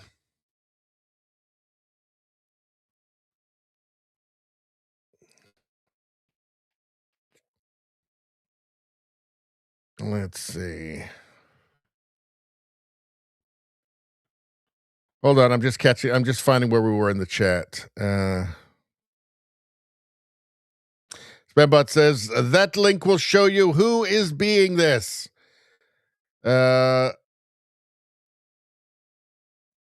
Link you can show. All right, well, let's do it. Hold on. Hold on a second. Copy. All right, thank God we've gotten back to normal. Oh, hold on.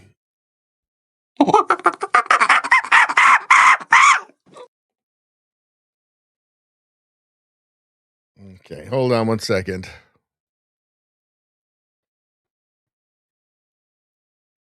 How long is this? Well, this is 14 minutes long, so we can't watch this all. Maybe watch the first couple of minutes. Hold on. So the word on the street is Todd Howell, 30 years at Channel 10. Do you know how hard that is to believe? I just can't wrap my head around it, as we say in the business. But it's been a great 30 years. I can remember like it was yesterday when Todd Howell gave his first weather forecast and said, up here in Texas, I finally figured out where Texas was. So, but I thought maybe this isn't for him. But turns out it was.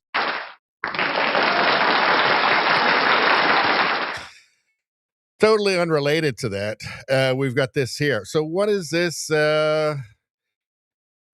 British establishment is suddenly obsessed with Lord Palmerston, the 19th century architect of regime change operations. Why now? Trump's new national defense strategy just ended their primary weapon, so they brought the war home.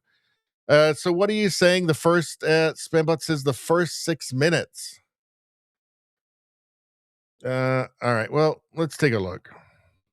I don't know if we'll watch the first. We'll watch the first couple of minutes, see if we like it. What do a shooting in Minneapolis, the Davos smackdown, and a 170-year-old British playbook have in common? They're all part of the same war, and the empire just lost its first line of defense. President Trump's new national defense strategy just ended 80 years of American support for regime change operations abroad. No more color revolutions in other countries, no more democracy promotion. The post-war order isn't dying, it's dead. So what do the British do when they can't run their operations overseas anymore? They bring them home. Now they tell you Minneapolis is about communities fighting back against authoritarian ICE agents. But what you're really seeing is a textbook color revolution, the same tactics Lord Palmerston pioneered 170 years ago to stop the American system from spreading. And the same personnel who ran regime change in Ukraine and Syria are now running operations in the Midwest. I'm Susan Kokinda. I've studied how the British pioneered these methods going back to the 1840s. And understanding that history is going to help you see today's battle for what it really is and what it's going to take to win. So if this is your kind of fight, hit those like, share, and subscribe buttons to stay in touch and help us grow. Today, we're going to cover 3 things. First, Minneapolis as a classic British destabilization operation and the USAID operative caught running it. Second, why the British are suddenly obsessed with Lord Palmerston, the original Color Revolution author. And third, the new national defense strategy as the final nail that forced them to bring the war home. While the media gaslights you about out-of-control ICE agents, Vice President J.D. Vance put his finger squarely on the truth. He said, this level of engineered chaos is unique to Minneapolis. It is the direct consequence of far-left agitators working with local authorities. Engineered chaos, working with local authorities. Let that sink in. And here's one of those local authorities. Rachel Sayre, the EMS chief in Minneapolis, posted this attack on federal law enforcement. My background is in international humanitarian response in conflict zones. In Yemen, Haiti, Syria, Iraq, and Ukraine. What I've seen here is what I've seen there. A powerful entity violently and intentionally terrorizing people. Did you catch that? She just told you exactly who she is. Yemen, Syria, Iraq, Ukraine, pretty much everywhere the empire has run a color revolution, she was involved. And during the Obama administration, she worked for USAID, the very institution that Donald Trump and Marco Rubio just shut down precisely because it was a hotbed of anti-American activity funding the NGOs that help flood illegal immigrants into this country. She's not comparing Minneapolis to a war zone to be dramatic.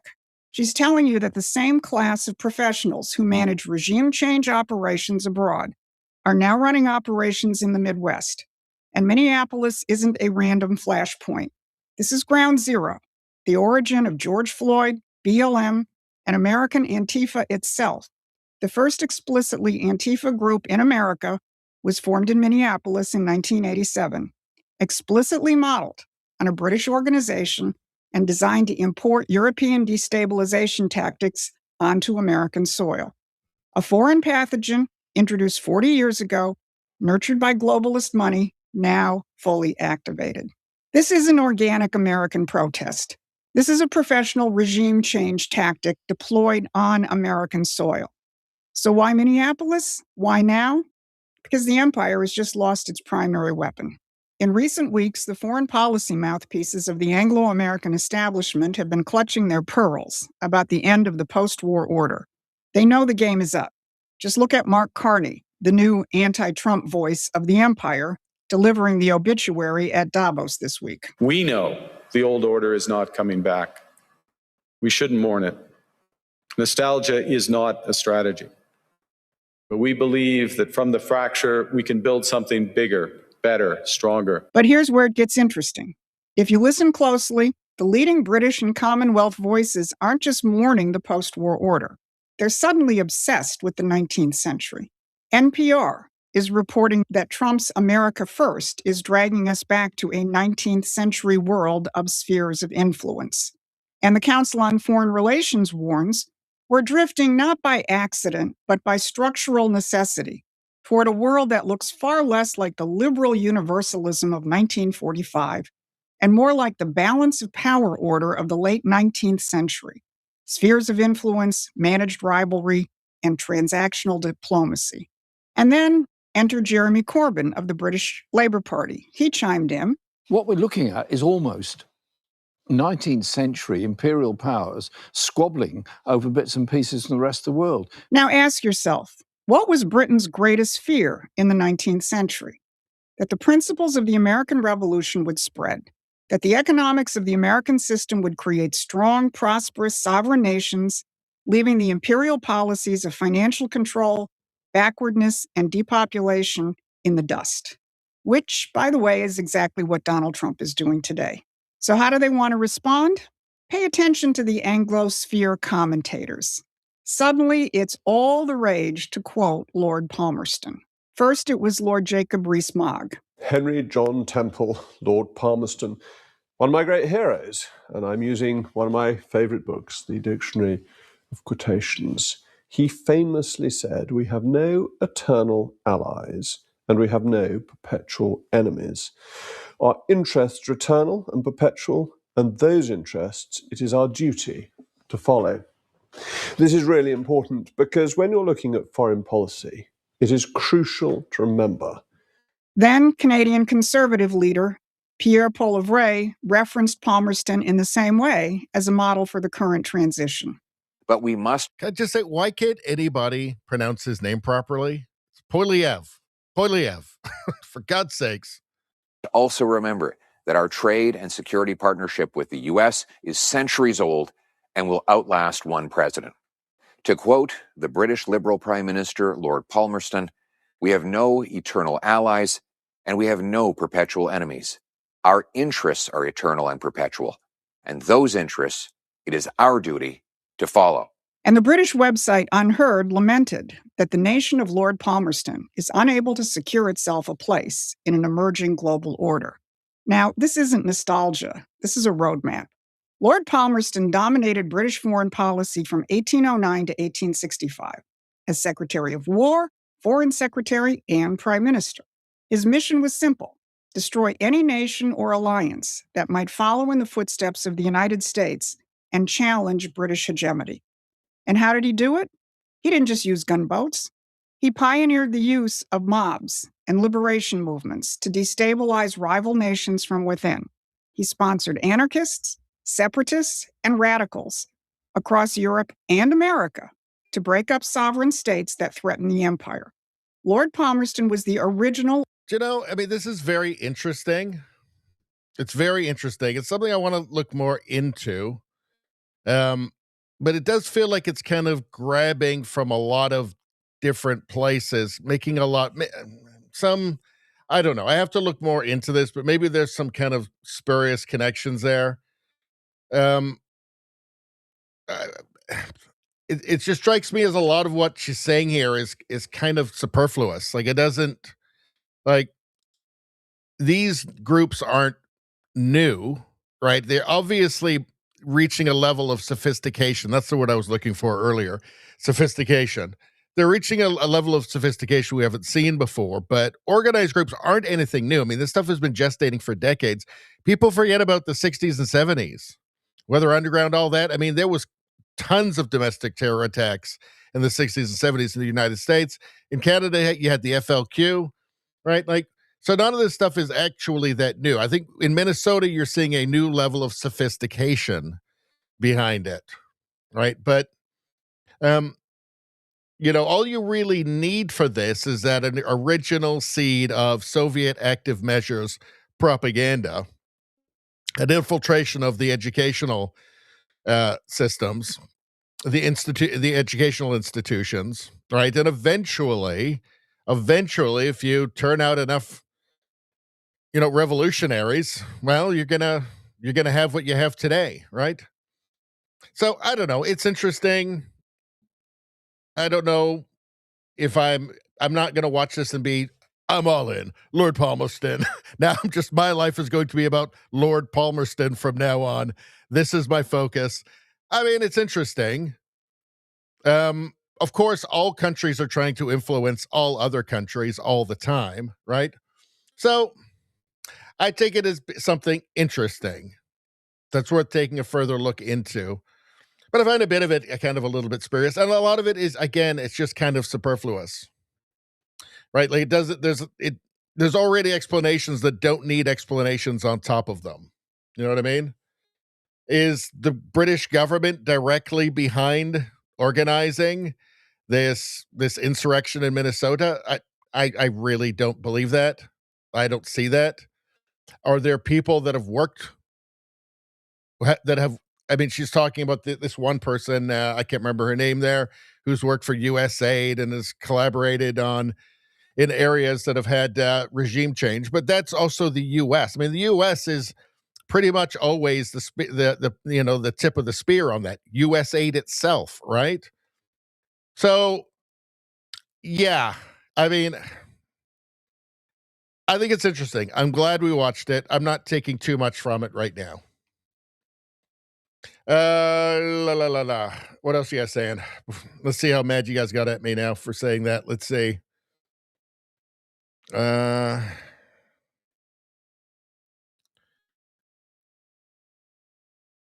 Turtle says Arena Zarutska, Elon Musk paid to have her portrait done in LA. That's right. Yeah. Good for Elon, Nevada says. Turtle says Nick Sortor is making a difference. Well, he's the one who found that the Signal group, right? The Signal Gate thing. Turtle says you can't fix stupid. Let's see. Turtle says make the money stop being paid to them, and then they may not want to be a commie. A lot of these people are just losers. They're people that don't have it. They've been searching for something to believe. I think a lot of them are genuinely committed. I think there's certainly astroturfing that happens where they pay protesters, but the hardcores, the ones that are like fighting with the cops and like trying to block traffic and stuff. I mean, these are people that have been indoctrinated. You know, somebody's given them the cause that they've been looking for. Turtle says Alex Soros made an ass of himself at the WHO. A full retard. Full retard. I think we got a button for that. You went full retard, man. Never go full retard. Never go full retard, Alex Soros. He's the same ideology as his dad, but he's half as intelligent. Let's see.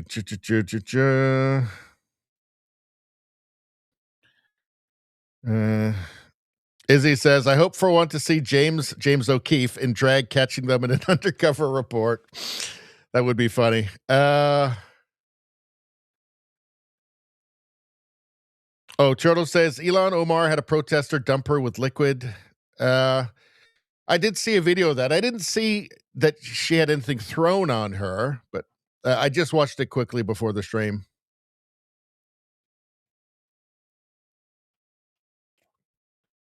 Let's see.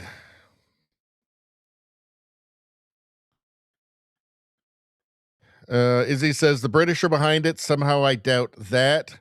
I mean, is she talking about just a British geopolitical strategy that's kind of taken on a life of its own?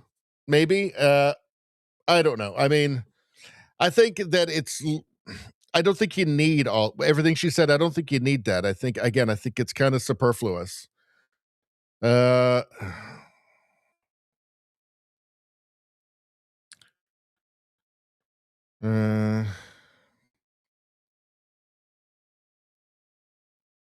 Rosie says the most clearly I've heard it stated Minneapolis is ground zero. Turtle says more. Turtle says Karen Bass is still involved with Weather Underground.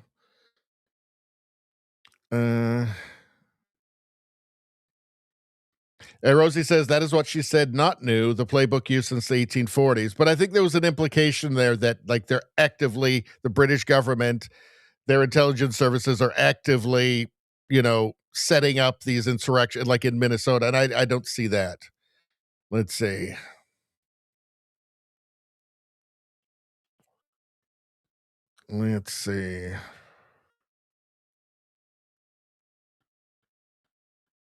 Turtle says Cam Higbee did the. That's right, Cam Higbee. Sorry, my brain. Let's see.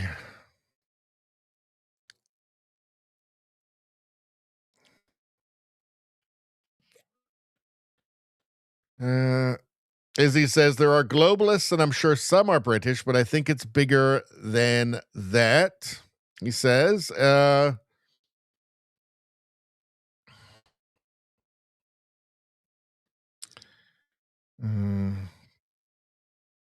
Let's see. All right, let's move on. What do we got next? I think we did everything. We got Jimmy Kimmel. We got that awful person. So death tolls and casualties. Iran versus Gaza. Iran death toll 50,000, casualties 300,000, timeline 14 days. Gaza death toll 71,000, casualties 171,000, timeline 840 days. I don't know if this number is correct. It's certainly in the thousands for sure. Certainly enough for any protest group to be, angry, any anti-war group. Tommy Robinson says, where is the Free Palestine mob now? And for perspective, that Gaza death toll was a mass majority terrorists. Iranians are simply residents who want to flee. So, yeah, that's true. So most of these in Gaza would be Hamas, right? Everybody in Iran would, or almost everybody in Iran would just be a civilian, an actual protester, right? So regardless if that number is 50,000 or 5,000, right? The Gaza people were out celebrating in the street while the bodies were still warm on October 7th. And then after that, it just never stopped, right? Numbers didn't matter anyway. So where are they? I think it's inconvenient for the left because, under the oppressor narrative dichotomy, Islam good, oppressed, Islam oppressed, everything else, Islam is all Muslims oppressed. So Islam always good. And in Iran, you have Muslims trying to overthrow an Islamic tyranny. An Islamic theocracy. They don't want it. So this is a problem for them. They don't know who to support. And that's why they're quiet about it, right? And also they just don't really, it's not fashionable, right? It's not fashionable. So who wants to go and stand out, 10 people go out and stand out by themselves? Nah, that's no fun for them. All right. What do we got here? The Trump tariffs. So, let's see. Let's listen to Scott Bessant here. Or actually, hold on a second. Did we have... Where was it? Hold on.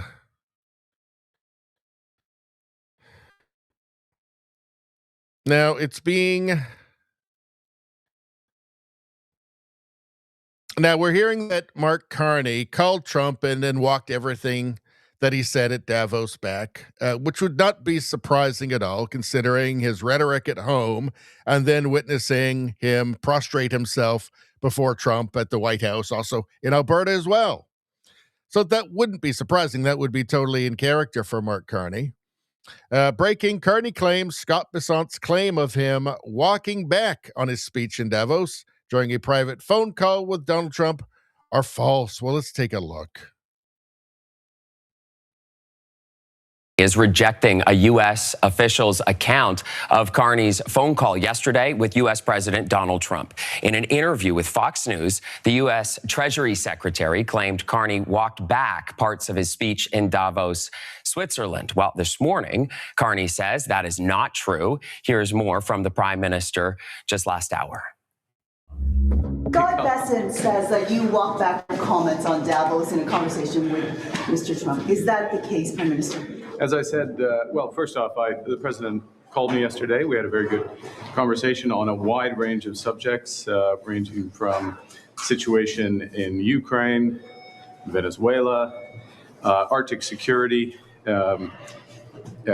We discussed as well what Canada is doing positively, and this is the context of our discussion, what Canada is doing positively to build new partnerships around the world. I explained to him our arrangement with China. I explained to him what we're doing, 12 new deals on 4 continents in 6 months. All of just nothing, like no actual deals. These agreements to talk about agreeing in the future. And besides, like, okay, so Canada's trading partners, a second largest at less than 4%, that's China. The next largest, 3.5%, the UK. Then it goes, the next one is less than 2%. The next one's about 1%. And then it's just fractions of a percent. So he's gone out and made deals, which aren't really deals, with countries for a fraction of a percent of our trade with the United States. So yes, I guess it sounds impressive, more impressive than it really is, I guess.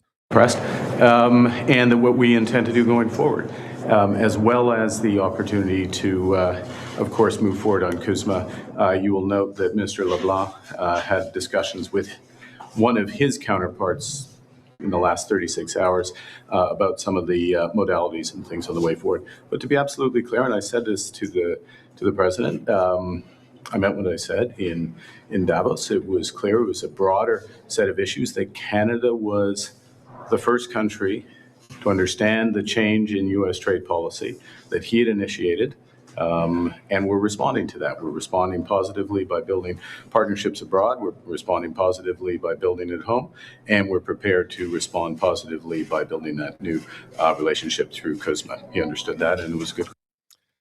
Yeah. He meant what he said in Davos, and it went so well. The middle powers agreed with him so hard that the next day they announced a framework for an agreement on Greenland with Trump.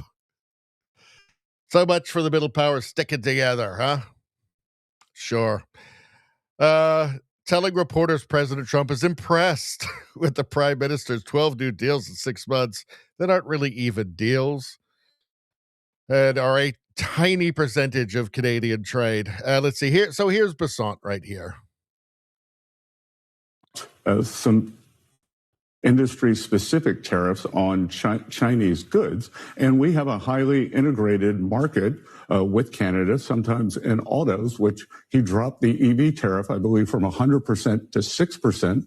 The goods can cross the border during the manufacturing process 6 times, and we can't let Canada become an opening that the Chinese pour their cheap goods into the U.S. We have a USMCA agreement, but based on that, which is going to be renegotiated this summer, and I'm not sure what Prime Minister Carney is doing here, other than trying to virtue signal to his globalist friends at Davos. I don't think he's doing the best job for the Canadian people. Yeah, Carney can give all of the ahistorical, delusional speeches that he wants to his globalist buddies, and will still wake up the next day, and reality will still assert itself, and we'll still be right next to the United States. We'll still be having to talk to guys like this, like Secretary Besant and Lutnick and President Trump, and that will just be the reality, right? We will still be heavily dependent on the United States, unable to replace that trade, because guess what? Giant ocean on one side, giant ocean on the other, frozen wastelands to the north of us. That makes it harder for us to trade. That makes our products more expensive, right? Sure, China can sell lots of stuff, can put stuff on boats and sell it to Europe. Canada can't. We don't have the cheap labor.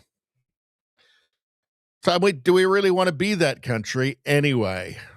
So anyway, reality is reality. It's just the way that it is. Let's see. All right.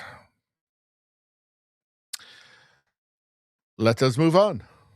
Let's see. So looks like Doug Ford is back in Mark Carney's pocket again. So after Doug Ford freaked out about the Chinese EVs and was, vocally expressed his displeasure about that, I guess, I guess that the Prime Minister's office gave him a call and told him, well, what is it? Like, what is Doug Ford's thing with Mark Carney? What is he getting from Mark Carney exactly? He doesn't seem to be getting much.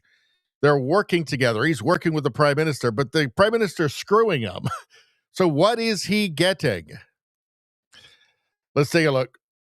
I think I've been pretty clear how I feel, but we're going to move forward. And my number one goal, and I know it's the ministers, I know it's the prime ministers, is about protecting the auto workers. And if that means if companies going to come in, no matter if it's from China or over in Europe or over in Asia there, we have one request: build the vehicles here. Protect the auto sector. Make sure you get your parts here. Make sure we get the technology here. Make sure you follow the guidelines. That's what we will always vouch for, to make sure that our number one concern is to protect the existing auto workers. It's a big employer. I think I've been pretty clear. Still doesn't seem that enthusiastic, does it? It almost seems like a hostage video with Blondie over here next to him. Chinese investment should be last resort, right? Like, we know they're not our friends, right? Like, let's say spying on us, espionage, like industrial espionage, technological. They steal viruses from our labs and send them back to China, interfere in our elections. Private police stations put bounties on Canadians' heads. Like, oh yeah, take Canadians as political prisoners in China. This should be a last resort, should it not? Am I crazy for thinking that? I mean, even Doug Ford doesn't really seem that happy about it. I mean, he's been given his talking points, I guess, by Carney. Let's take a look here. Here they are, best friends again. Carney and Doug Ford getting a slice of pizza. All right, I got it. No, you're in my hometown. I gotta take care of it. I know you would probably get me on taxes, so I'll pay for this, and maybe I'll get 20 bucks. We'll get you on the other side. That's right. That's good. I know last week, Carney was going to absolutely devastate the auto market in Ontario. Now it's a different tune. Now they're out getting pizza together. Doesn't seem quite as collegiate, as friendly as it did before, though, does it? Does it? What did Carney offer him, by the way? Like some really nice $1 million a year job at Brookfield to help him get elected in the next election? Because all of a sudden, Ford was pretty mad at what seemed like a terrible, terrible trade deal for Ontario. Now they're back getting pizza again. Now it's back to, gee whiz, that Mr. Carney's so smart. Izzy says, spy on our phone networks. Forgot about that. Just everything bad. Probably if a car factory actually does come to Canada, probably be staffed by Chinese workers anyway. By the way, how often does China invest in Western countries? By the way, because China, their whole thing is they make the stuff and sell it to you, right? They make it in China and ship it over. So they do produce vehicles outside of China. But let's take a look. BYD. Let's say Rayong. That doesn't sound like a Canadian city. That's in Thailand, Brazil, Hungary, Uzbekistan, Indonesia, Mexico, Turkey. Well, these are all countries with cheap labor, right? SAIC, Thailand, Indonesia, India, Pakistan, Brazil, Argentina. So these are all countries with cheap labor, right? So are they Canada doesn't have cheap labor. So is this all bullshit? They're going to open up a factory, an auto plant in Ontario? I would not hold my breath. This country is so dumb. What's this? Carney was wrong about everything. That's on a hat now. It's the hat now. It's the Carney was wrong about everything hat. And yeah, he was. Let's see. Oh, there's another wonderful thing that's happening here. So from Blacklock's reporter, federal managers have issued new guidelines for concealing records effective January 26. That was yesterday, including permanent deletion of chat posts within 15 days. This policy follows Prime Minister Carney's election pledge that access to information was quite important, which is why that they've issued new guidelines telling everybody to delete your posts in 15 days because access to information is super important. Yeah, it's important that people don't have access to information. I mean, Canada's a joke, right? I mean, this is obvious. This is just obvious corruption here. Political corruption to cover up political corruption. Canada's is just a joke. Table Salt says Donald Trump has a transcript of his call with Carney. Mark Carney just allowed Canadian government staffers to delete communications within 2 weeks to avoid Freedom of Information requests. I know who I believe here. So Carney says, will we get a copy of that from the White House, of that conversation, and find out that Mark Carney actually did walk back everything that he said? Again, it's not hard to believe. Like, we witnessed him supplicate himself in front of Trump at the White House. And he did the same thing when Trump went to Alberta. Like, we've seen this. So it's not difficult to believe he did that, because that is just what Carney has done. We've all seen it. All right. Oh, yeah. So the Liberals are bribing Canadians again, because it looks like there's going to be a snap election called. And so they are announcing a grocery GST top-up.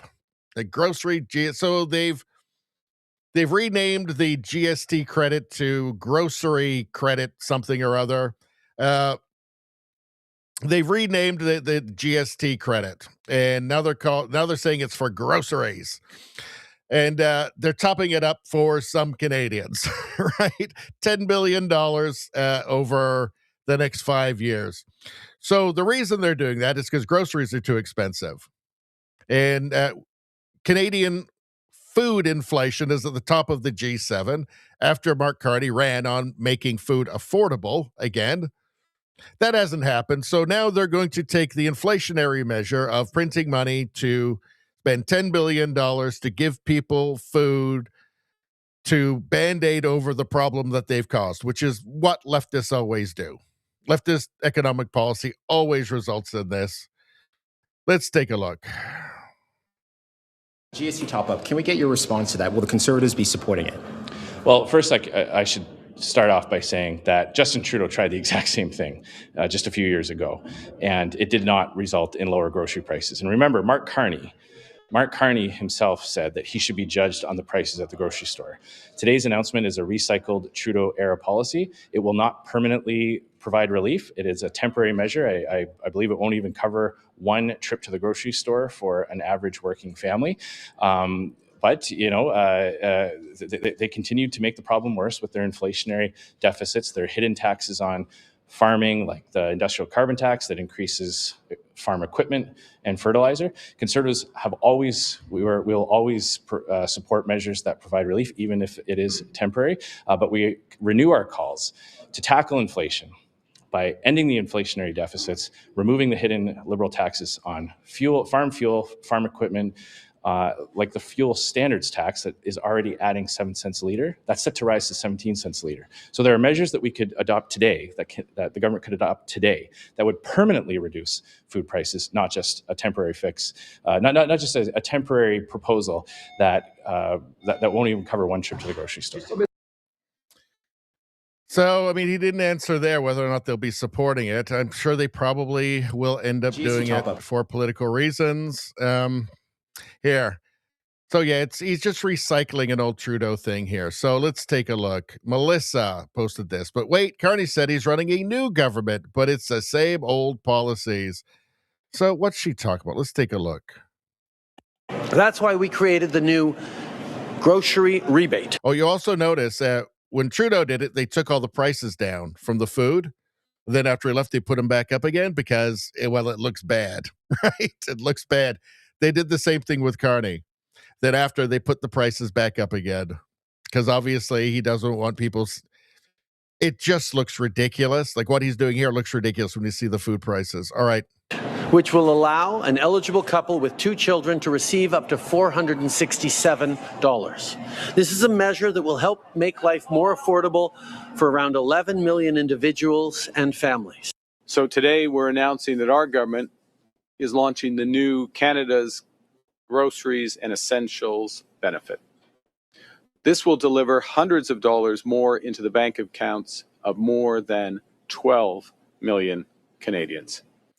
See, this doesn't surprise me at all because Carney had been officially advising Trudeau since 2020, probably earlier than that, informally. But, the newspaper articles first came out in 2020, heralding, the savior Mark Carney coming in to advise Trudeau. But Trudeau was Carney's protege. So this Carney told him to do this, right? So it's not surprising.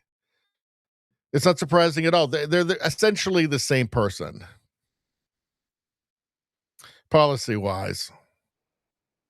All right. Let's go back to the chat for a second.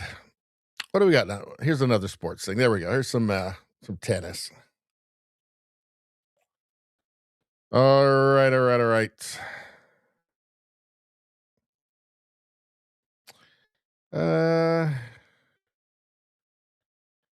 Let's see.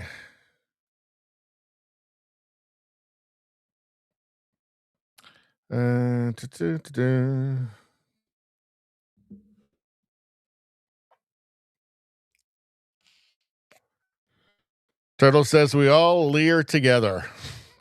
We do. That's never going away, by the way. Let's see.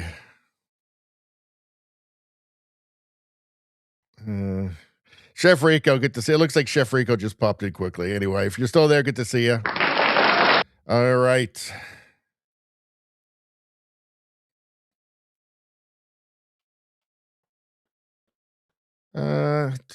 Turtle says Tom Homan is America's hero. Well, he was Obama's hero. Obama gave him the highest honor. Turtle says new deal with the EU and India. Retards.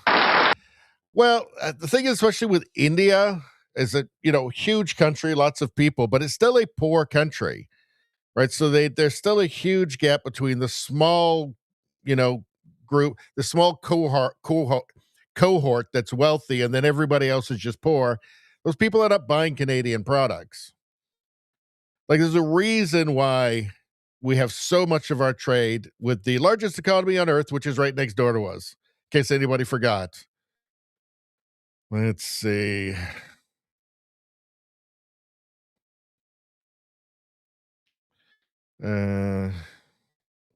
As he says, talking about the Chinese cars, unlock people in electric vehicles to burn. Well, they have a habit of doing that, apparently, the Chinese EVs, locking the doors and then setting themselves on fire and incinerating you. Let's see. Let's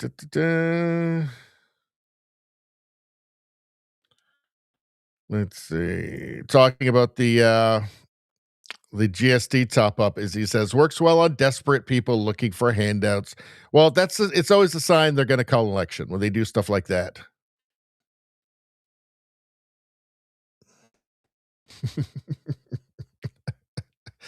I think the Purple Pants song, we're going to have to revisit it at some point, I think, on the stream. Borrow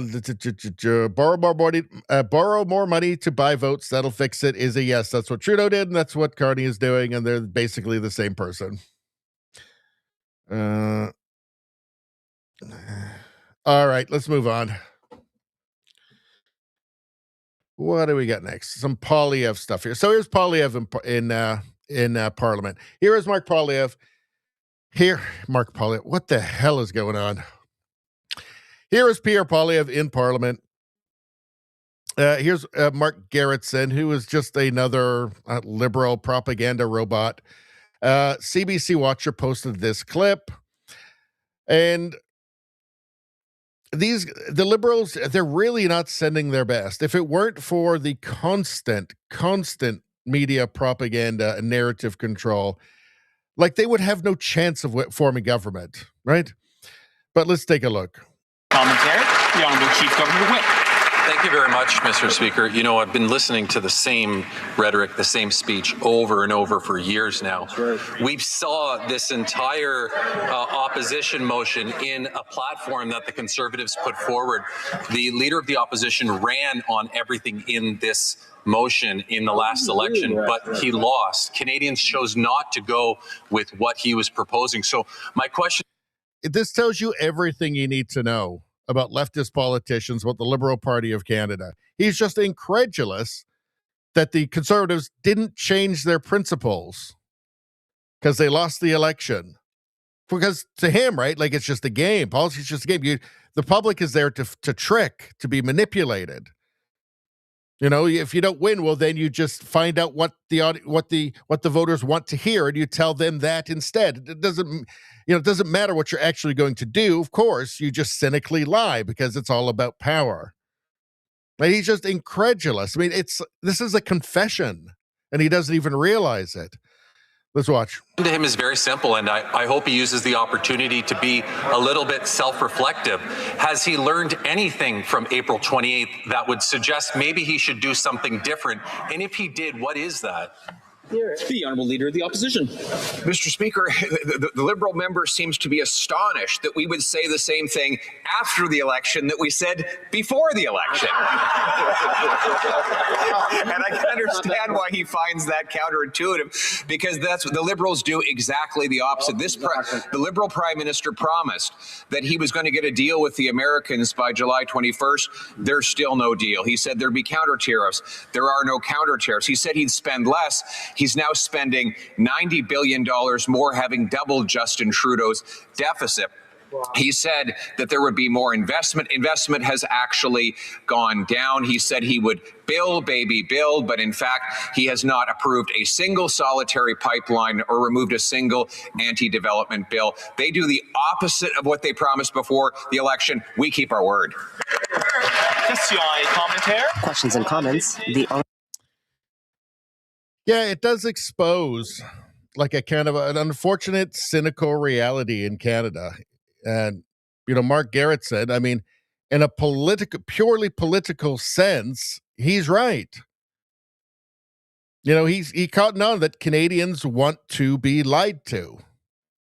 Not all of them, but a lot of Canadians want to be lied to. They want to be told sweet little white lies, that keep them feeling comfortable.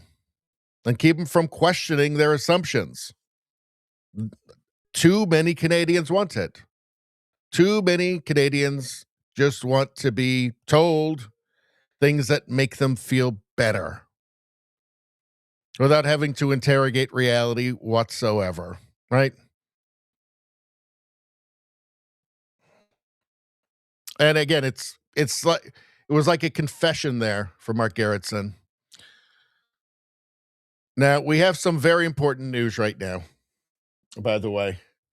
It's just come to my attention that Turtles has sent in a Rumble rant. And of course, we know what that means. We all know what that means. That means Turtles, best person ever. Let's go.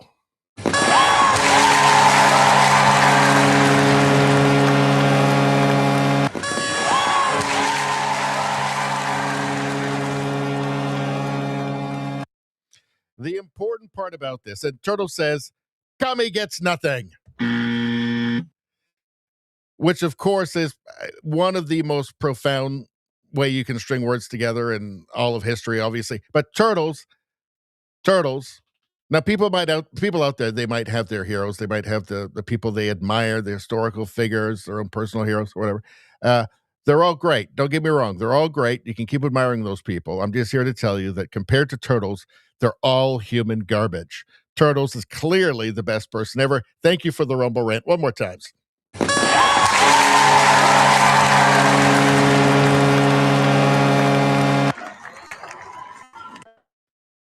There we go. Now everything's better. We'll get to that in 1 minute. I just want to show one more Poilievre thing, Spambot. Or this was not Poilievre, but this was, oh, hold on. Pierre Poilievre posted this. Prime Minister Carney, you have given Canada the worst food inflation in the G7. Food Banks Canada CEO says the numbers are shocking. Food bank use has doubled under this Liberal government.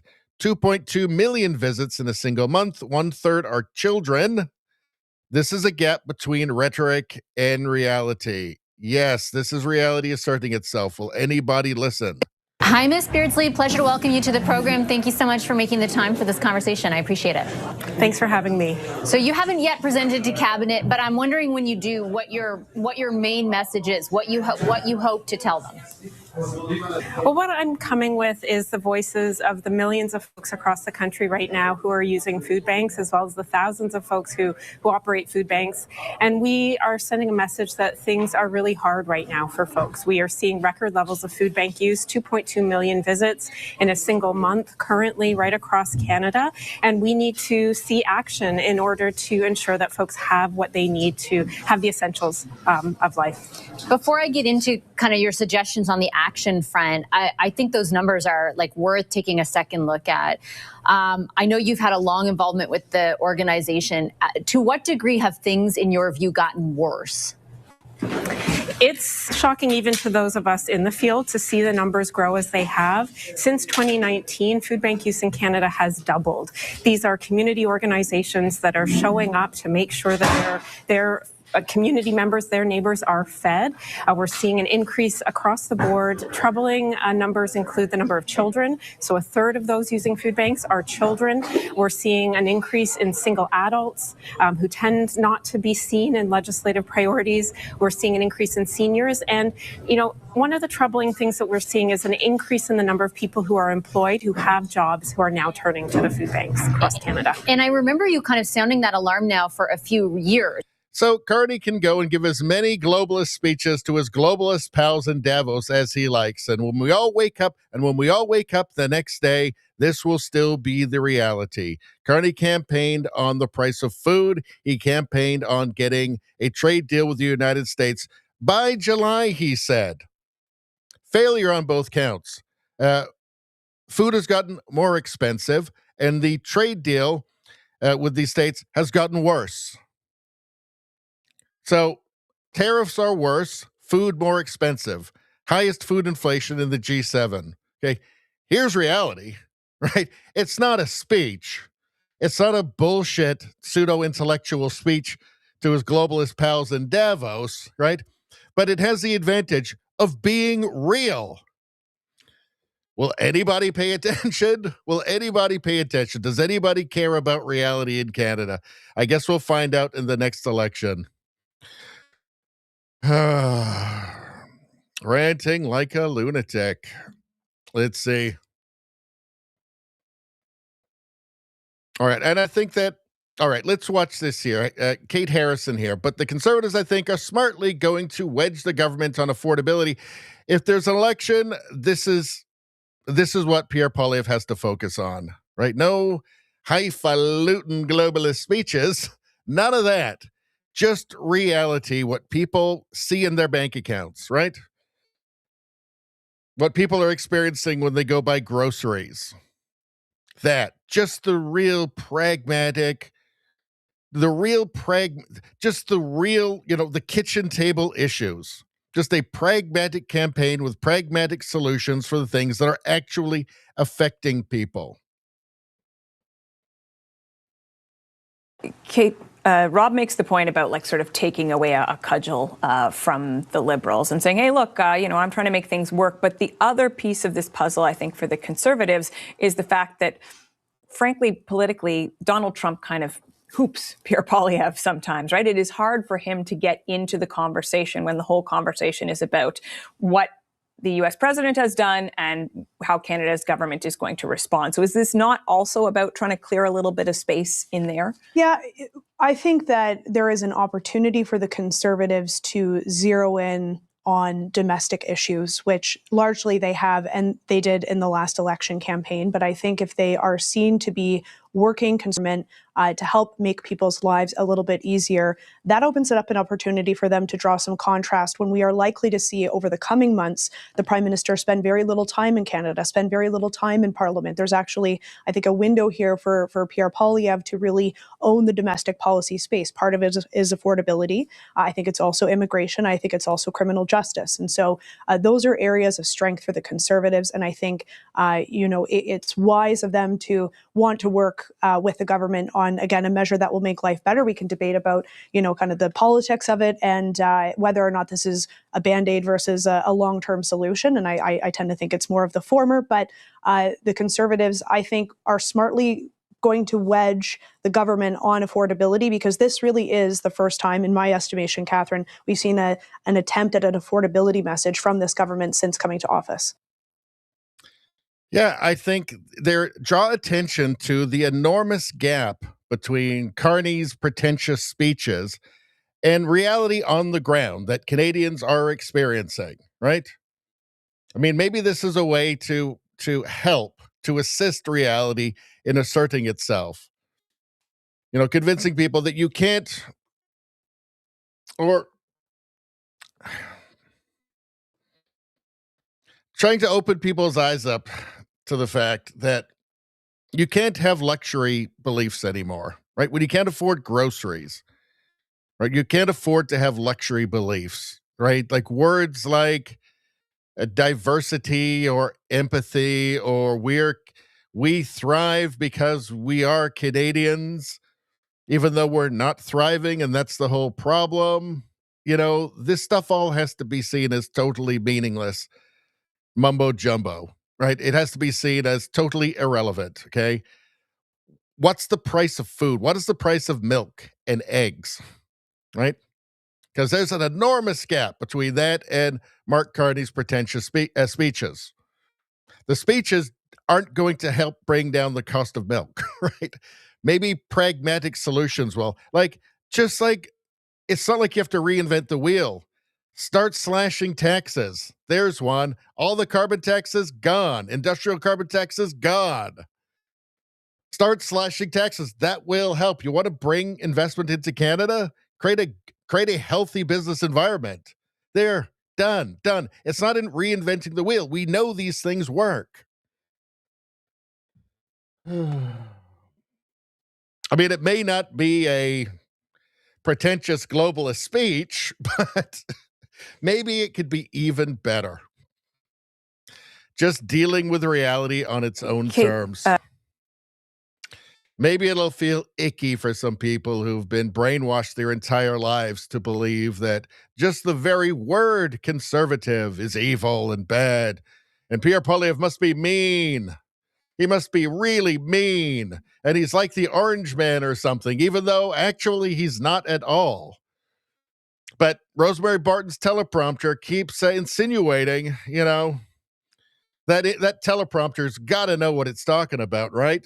Here's Pierre Poilievre. Canadian food prices are rising. Canadian food prices are rising the fastest in the G7 after a year of Mark Carney. That's right. The man who was going to get that trade deal by July, and we were going to judge him by the cost of food. That's what he said, right? Well, I am. I am. Maybe everybody else should too. Mr. Speaker, in the spirit of solidarity, why won't they agree with the Canadian people that we should get rid of all the hidden taxes that they've imposed on groceries? There's the Liberal fuel standard tax, which is 7 cents a liter on farmers, truckers, and those who bring us our food. There's the industrial carbon tax on farm equipment and fertilizer. All of this has given Canada the worst food price inflation in the G7. Our food costs are rising twice as fast as in the United States of America. And now they promise to recycle a Trudeau-era rebate that won't even cover one trip to the grocery store, Mr. Speaker. That's what he's got to be hammering on about. At some point, this has to be compelling enough, right? Like at some point, like the inflation isn't slowing down. It's speeding up. It's getting worse. At some point, it has to reach, some kind of critical mass where people just go, I guess I just got to go with reality now. I mean, I loved that pretentious globalist speech in Davos. That was great. What a leader. But yeah, I can't afford food, so I guess I'll just have to do the same thing, even if it's not fashionable. Even if Rosemary Barton's teleprompter won't approve. I guess I'll just have to do the thing that will actually make my life better again. Pierre Poilievre needs to just keep hammering away on this stuff. Boom. Speaker, in the spirit of solidarity, why won't they agree? And also, by the way, just saying, I'm going to get a trade deal with Trump. I'm going to get this solved.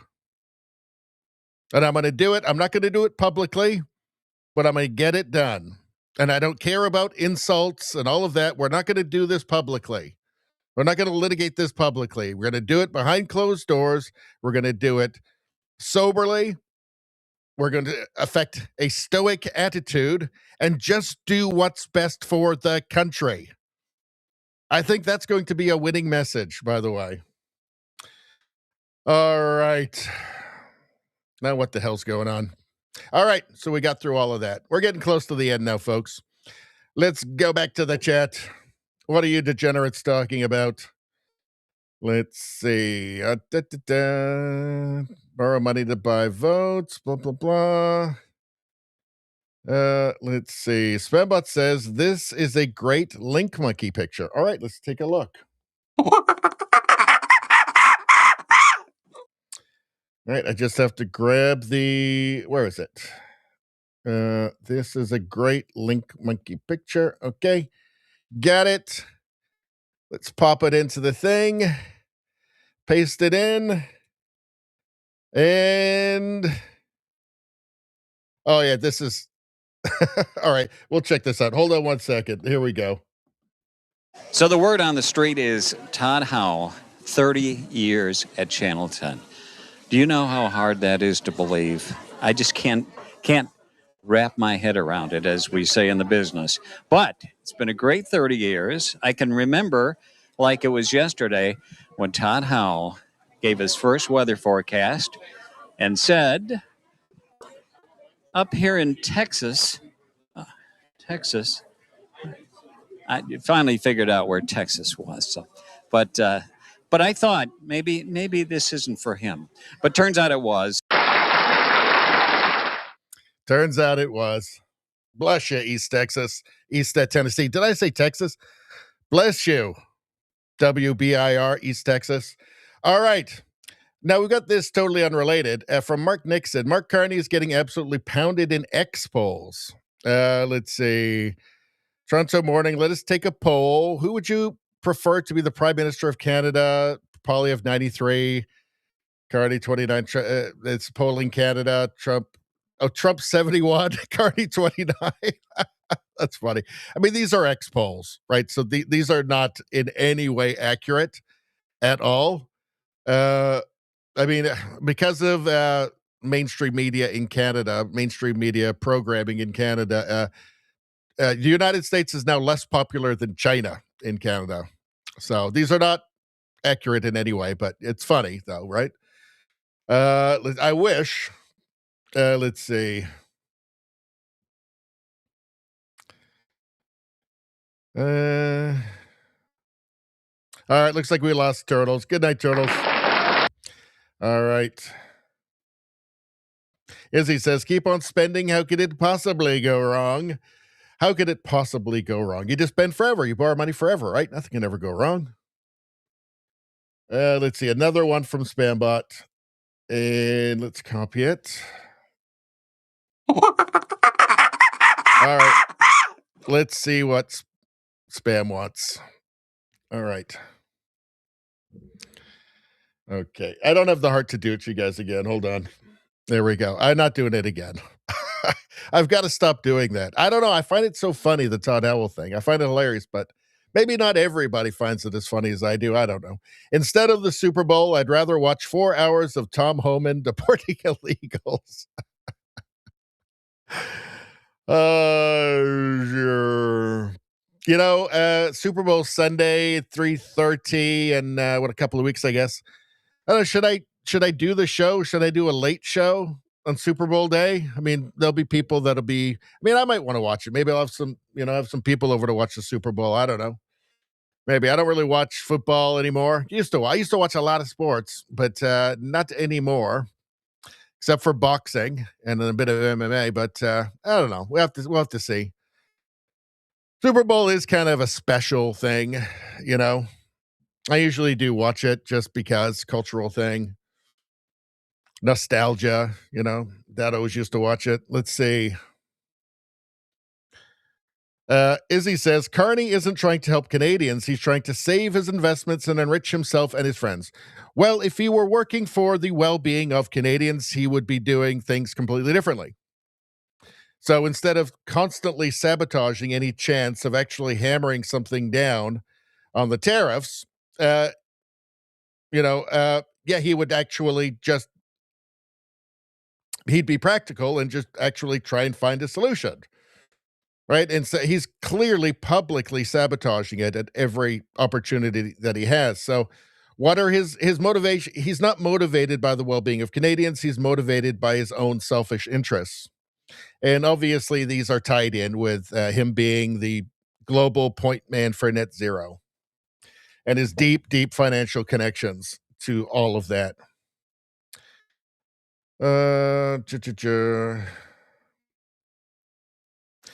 As he says, I used to watch the commercials, but can't even be bothered with that anymore. Pokey says, yeah, I don't know. I'm tired of the clown show. Who is the the musical guest at the Super Bowl this year? Probably somebody terrible, because they not just only have terrible people that football fans don't listen to, right? Doing the halftime show. Let's see. What do we got here? Here's John Bolton. Here's a bit on Alberta independence. He says, I'm at the Big Four where the big Alberta independence rally is happening tonight. This is from January 26. 888 people signed the petition in a little over an hour this morning, and a steady stream is coming in. Extraordinary. I think they're going to reach the 177,000 about signatures they need for the petition. What happens with the actual referendum after that, I don't know. But I think they'll definitely get that 10% they need for the petition. Hi, it's John, and welcome to the channel. Quick video for you today. I am outside the Big Four building near the Stampede grounds here, just outside downtown Calgary. I had to come down here. It's about 2:30 in the afternoon. I saw pictures of people lining up this morning to sign the petition. I cannot go inside and show you videos of the petitions. I can't do that. It's not allowed. But I was told that between 11 o'clock when things started and 10 after 12, 888 178 people had signed the petition, and they have a steady stream of people coming in here all the time. There's about 300 people inside at tables signing people up, and they're working in shifts of 150. It really is quite remarkable. Now, I was in talking to Al Burton and some other people at one of the tables, and what was surprising and amazing to me was back on January 10th, we had an event here in Calgary at the Queensland Community Centre. Corey Morgan was there, Eva Chipiuk, Dennis Kalma, 400 people inside the building. But that was the night when about 2,000 people showed up to sign the petition, and things started to go crazy. That was the first night where we started to see lineups, and it's almost every night in the province of Alberta now where we're seeing these huge lineups to sign the petition so we can get a referendum on independence. The big event happening tonight at 7 o'clock. I'm going to head home. It's very cold outside. This morning it was about minus 15 degrees, and they were lined up to sign up. That was just amazing. It really is. But I'm coming back tonight. I hope to be doing lots of interviews, and I'll have a video on my channel on Tuesday morning. So I hope you'll tune in for that. So reporting from the Big Four building where the Independence Rally is happening, John Bolton, just outside downtown Calgary. So there is a lot of excitement, in Alberta. Whether or not it reaches that majority level when they get the referendum, we don't know. We don't know. Maybe not. I think they need about no more than 13% of the Conservatives that voted for the Conservative Party in the last federal election. I think they can't have any more than 13% of those people voting to stay in Canada. So I think it could be I think it could be tight. Let's see. Watch this pissed off Albertan goes off on a mainstream media cameraman while waiting in line to sign an independence petition. Alberta is distinct from Canada. Albertans deserve independence. That's from Mr. Sunshine Baby. So he's a pro-independence guy. You lied through everything. Why don't you fucking leave?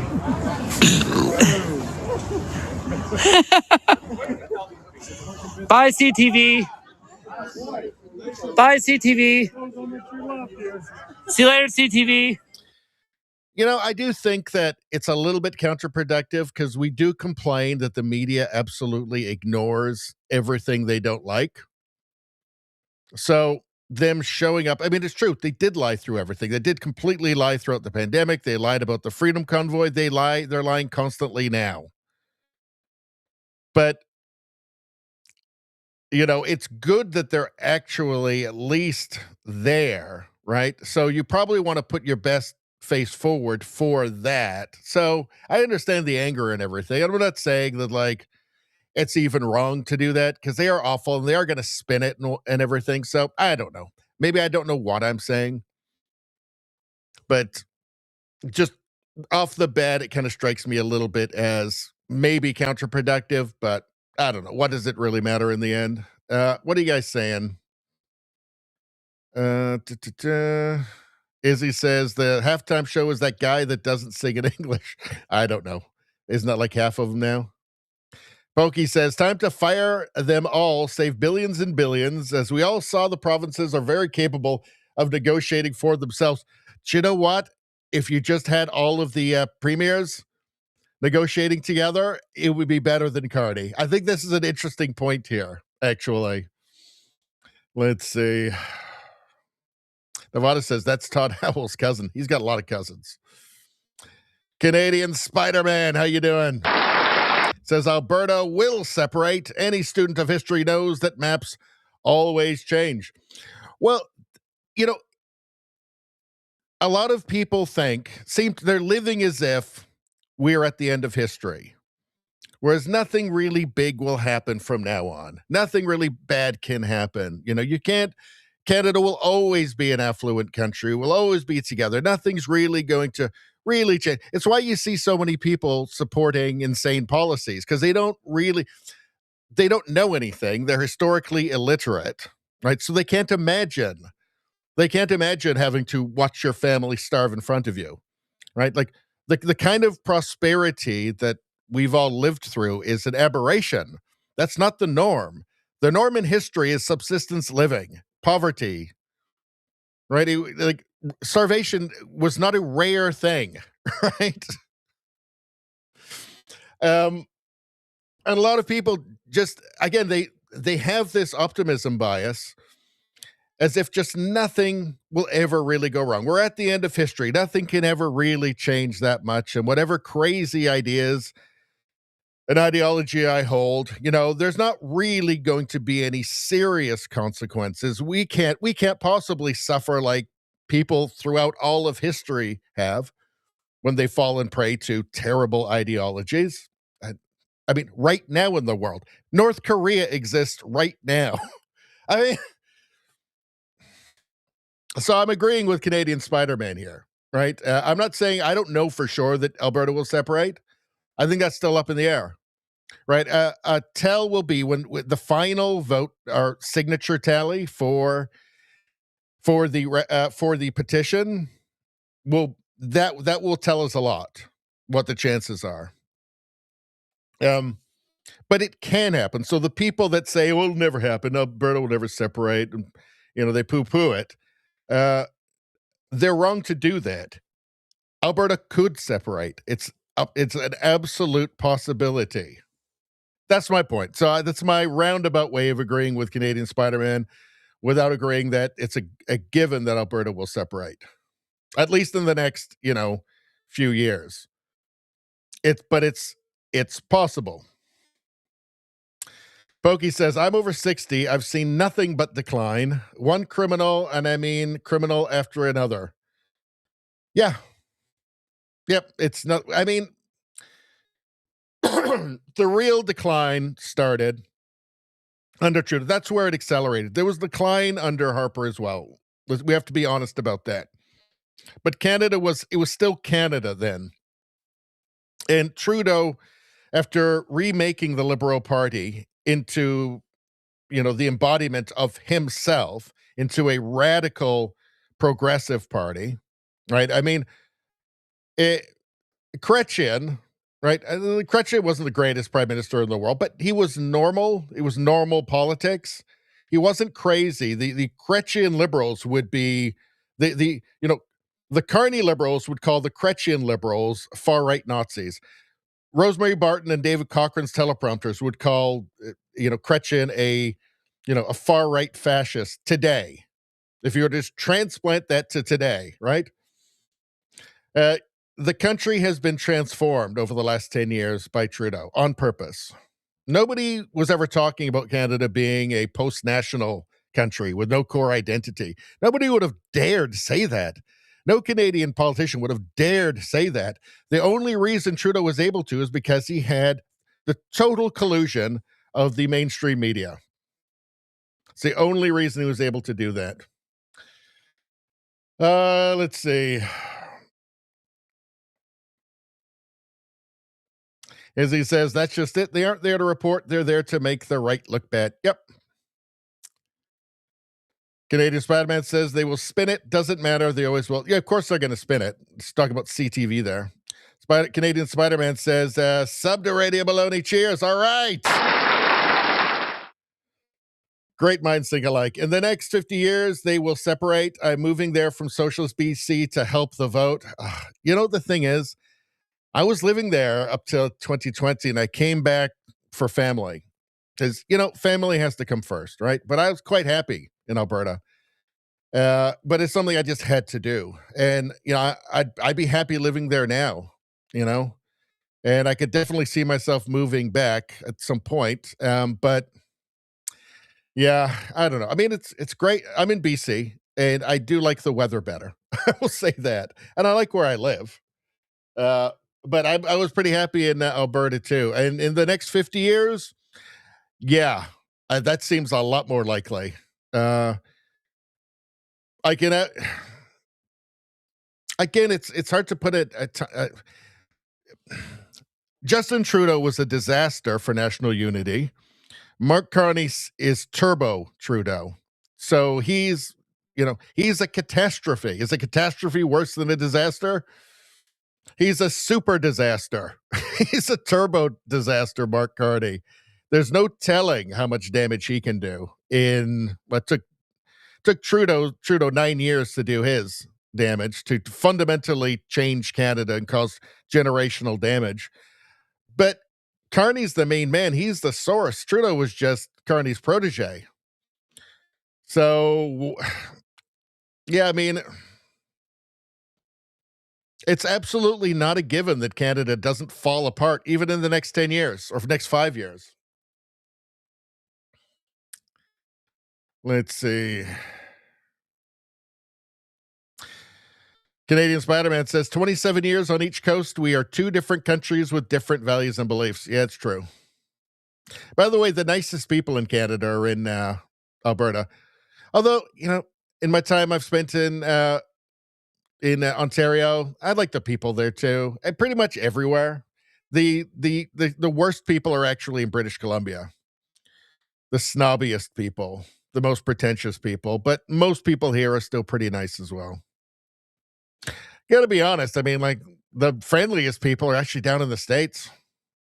Spent a lot of time down in the States, and America, everywhere that I've been in the United States, the people were great.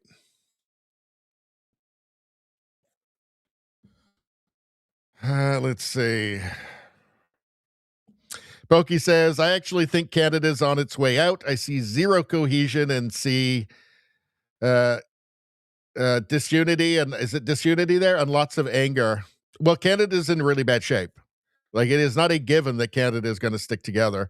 There's separatist intentions in Quebec again, right? And 1995, what was it, 51-49? That referendum? So that's pretty close.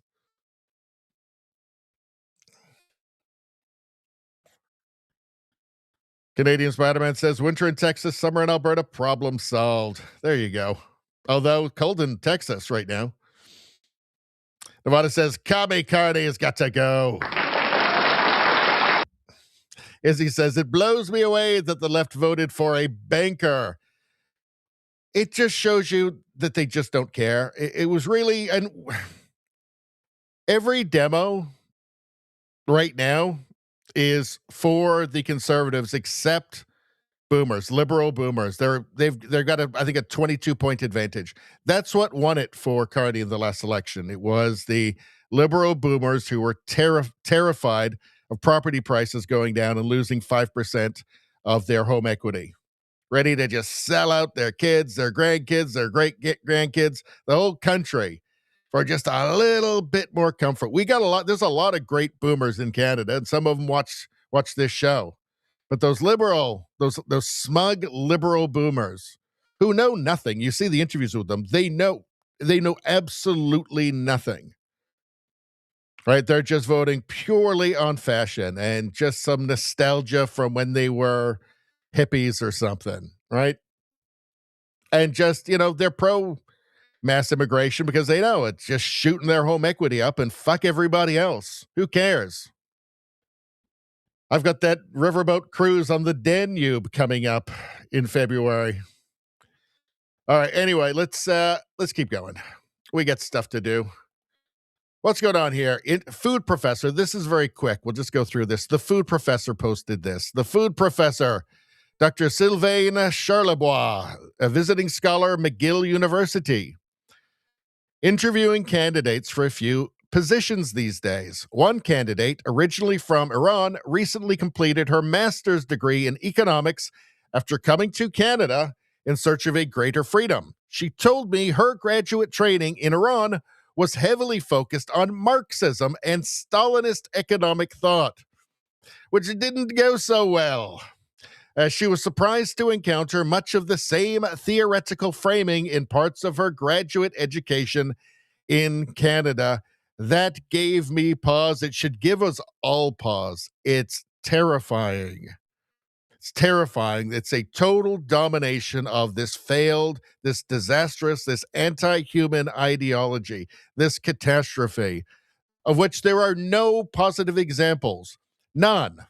Zero positive examples. Zero success stories, right? There's an example right now, North Korea. How's it going over there? Not good. Nobody wants to live in North Korea. But here we go. It's really scary. I mean, this is why we see what we see. This is why we see this is why what we see now, the protests we see in the streets, right? The policies that we see in our from our own government, right? It's because of this. Because of this. It's because of just the total ideological domination of our culture by failed ideas. Not good. All right. Anything else here that we want to see? So I want to go back to this for a second. Tracy Wilson posted this. We did this last time, but I just want to retouch on this quickly. The state of the mental health of these people is wild. So I think this here is a troll. I can't imagine this is real. But here's a liberal booster, Laura Babcock. She's saying, wow, since today's O Show aired, I've had over 500 comments of Canadians willing to fight for our country, many seniors and youth. I hope Mark J. Carney understands that 1 million of us would sign up to a citizens' army if given the chance. Well, I guess, let's see, after 10 years of the Liberals, they wouldn't even have a rifle to hand you. They just hand you a bag of tampons. They say, that's all we got. Make the best of it. But she's responding to this. This must be a troll. This can't be real. Linda Fletcher. My husband told me the seniors at the curling club were talking about the U.S. threat to Canada, saying that if war comes, they'll be the suicide squad taking their weapons to the border to shoot as many Americans as they can. People are anxious but resolute. They will defend Canada. Is this a joke? Seniors at the curling club? This has to be a troll. This has to be a troll. Taking what weapons? The golf clubs? Like, it has to be. It can't be real. It can't be real. The seniors at the curling club forming suicide squads at the border.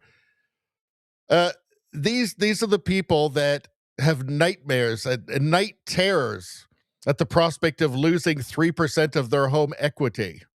All right? I'm sorry. No, I don't believe that the seniors at the curling club are going to form suicide squads. I think this has to be a joke, and I think that she got taken here. I guess people believe what they want to believe. Anyway, it's hilarious. The state of the mental health of these people is wild. I know. It's crazy. All right, we're at the last bookmark of the evening. This is all the stuff you guys sent in. All right. What's going on?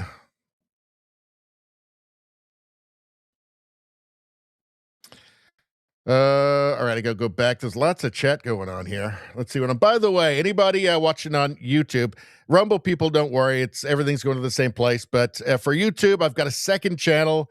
It's a few months old. Radio Baloney News. This is where all of the world news, UK news, meme reviews, woke mind virus stuff, gender stuff, all going on Radio Baloney News. Now, you'll need to subscribe to this channel. It's the featured channel on the homepage for this channel, Radio Baloney, which is only live streams and Canadian news now. Everything else is going to Radio Baloney News. You have to subscribe. The algorithm hates me. The algorithm hates you. They don't want us to be in communication.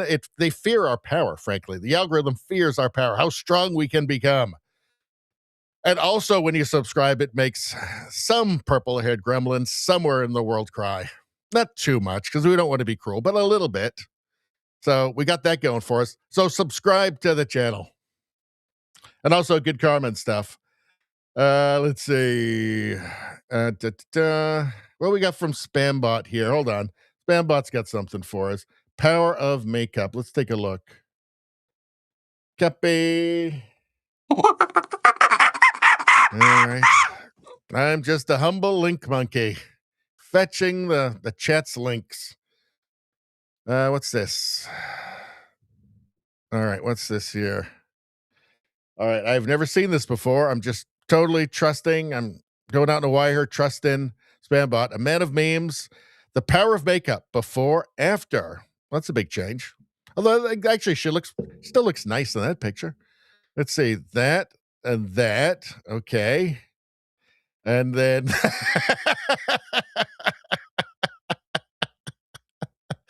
all right.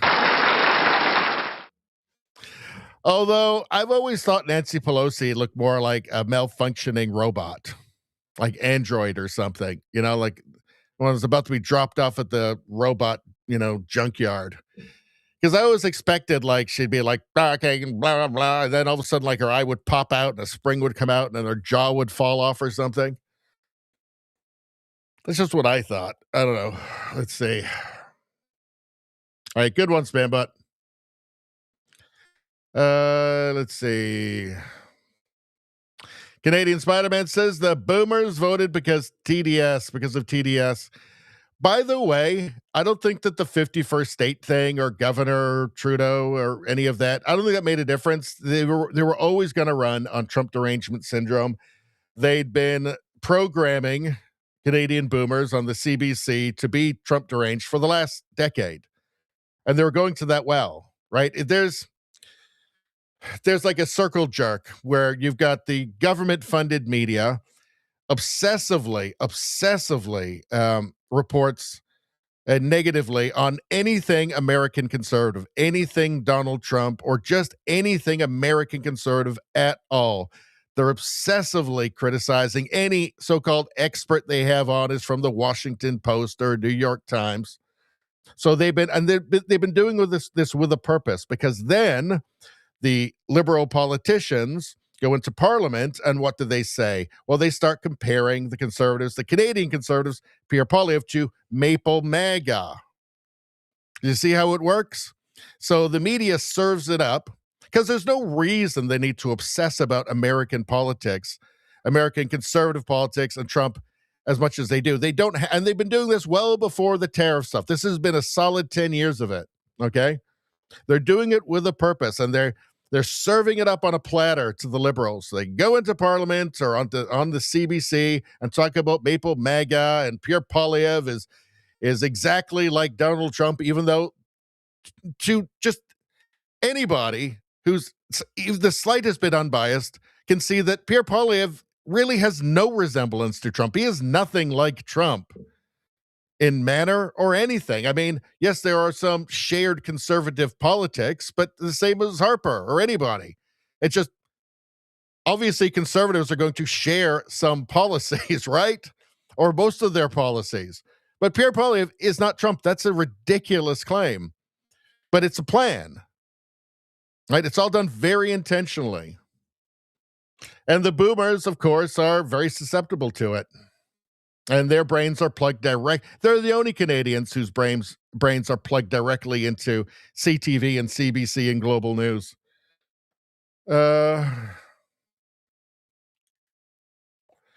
Canadian Spider-Man says boomers will be put in homes with really bad pudding, and they have it coming.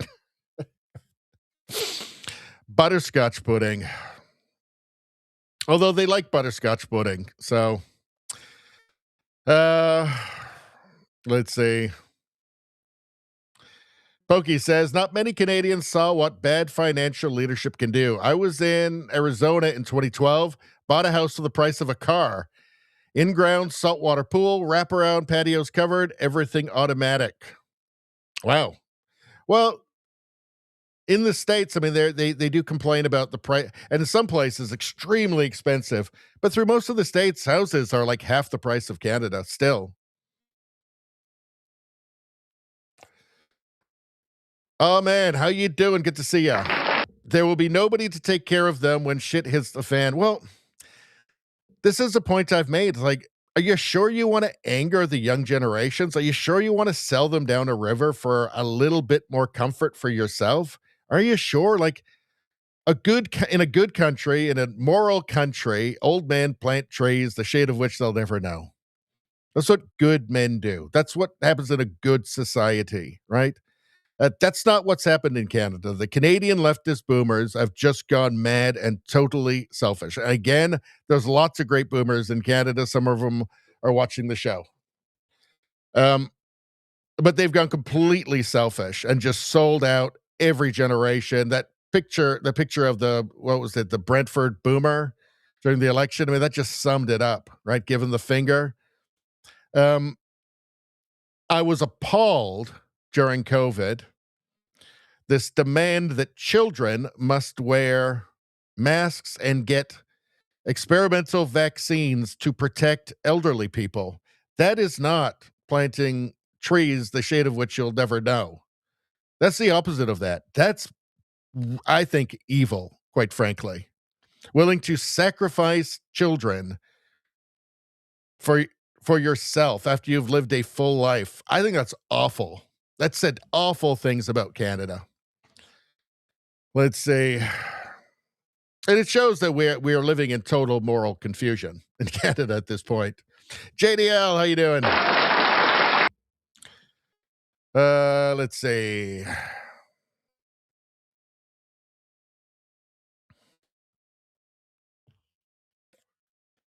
Canadian Spider-Man says Eastern Canadians will vote for socialism and UBI. They will vote for Big Daddy government to protect them. Time to get the hell out of Dodge. Canada, I'm not totally black-pilled on Canada. Yeah, I don't want to be, is the thing. You know, it is not the same country. It's a different country now. Hold on a second. It's a different country now. But what am I trying to get to here? We're 3 hours. Holy shit, we're 3 hours in already. God damn it. I'm watching to see what happens. I would like Canada to be sane again, but I'm just not sure that it can be. I'm not sure that Canada isn't just California or New York now, where it's sewed up. It's just now an inevitable slide off the cliff. I'm not sure.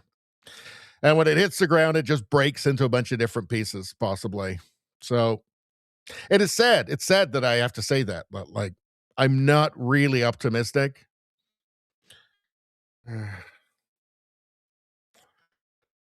Aman says, after their weather bomb, they'll do great with dollar store Chinese EVs. Yeah, Canadian winter is not the best place for Temu EVs, right? Let's see. JDL says double gauge tampons. I wonder how many tampons has Mark Carney bought for the Canadian military? I don't know.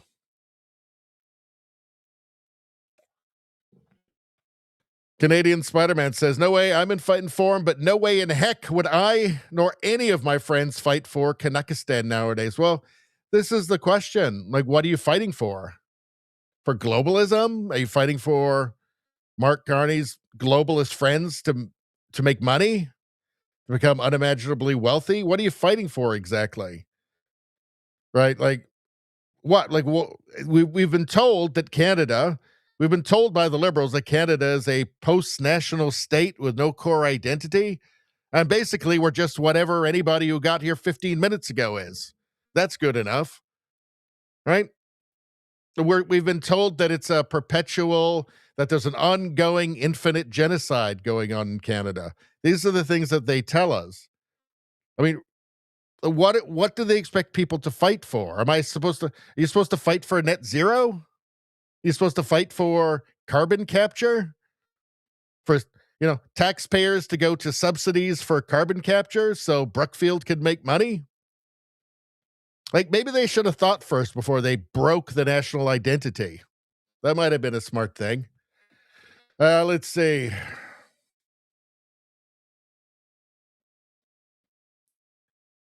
Let's see.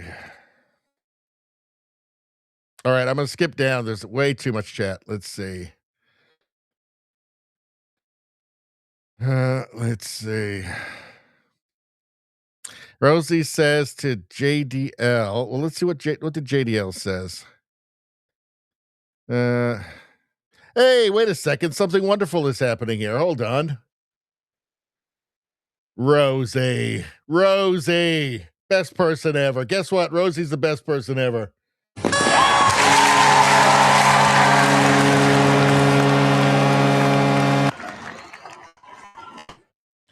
all for less than the cost of a brand new Tesla Cybertruck. Rosie, gifting subscriptions to people. What a beautiful thing. That might be the most generous thing that's ever happened. I know people have their heroes, the people they admire from history right now. And I'm not saying they're not great. I'm just saying compared to Rosie, all dog shit. Rosie's clearly the best person ever. And don't argue with me about it.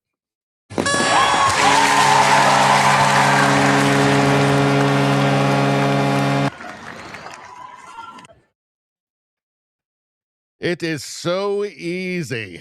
So easy. All right. Let's see.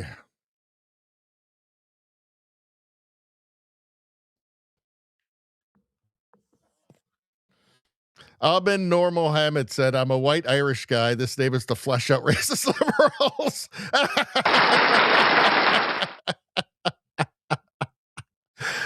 All right.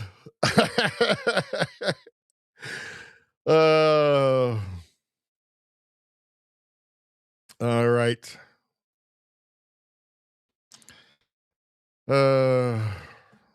Here's what I have to say about Alberta independence. If Albertans vote to be independent, that should be respected.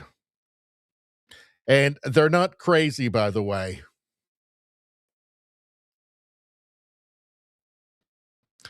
Let's see. All right.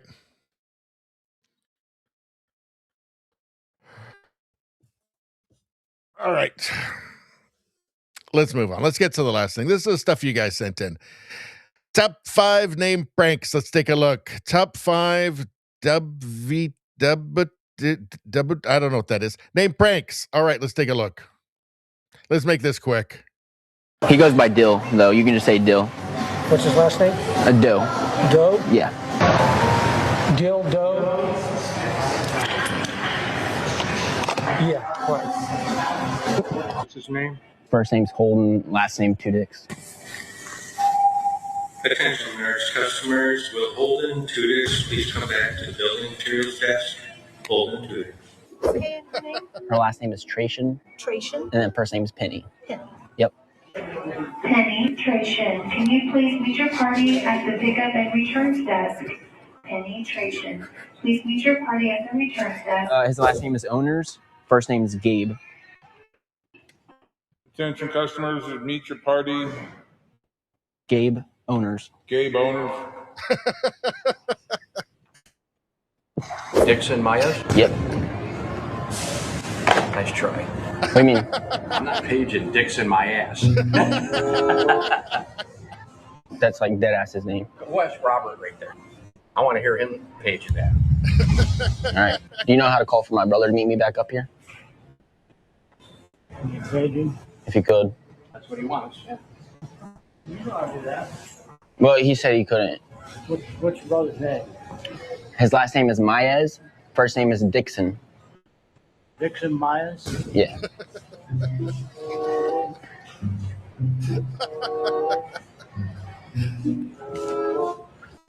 Really appreciate it. Attention, Walmart shoppers. Dixon Myers, please come to automotive. Dixon Myers, please come to automotive.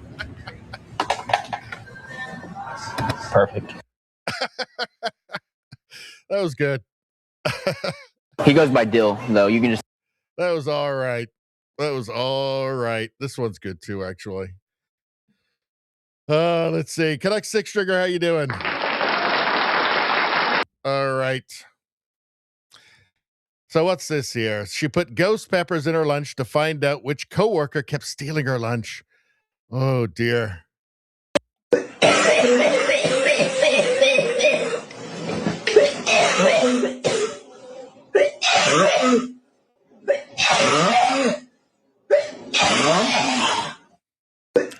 Tough but fair. Tough but fair. Don't steal people's lunches. Let's see. This is the proper way to put subtitles on videos. I agree. I'm not going to put the sound on this because I don't know. This will probably already get I'm probably getting copyrighted right now as we speak. But yeah, that's the best way. That's the main attraction right there. Don't get in the way. Let's see.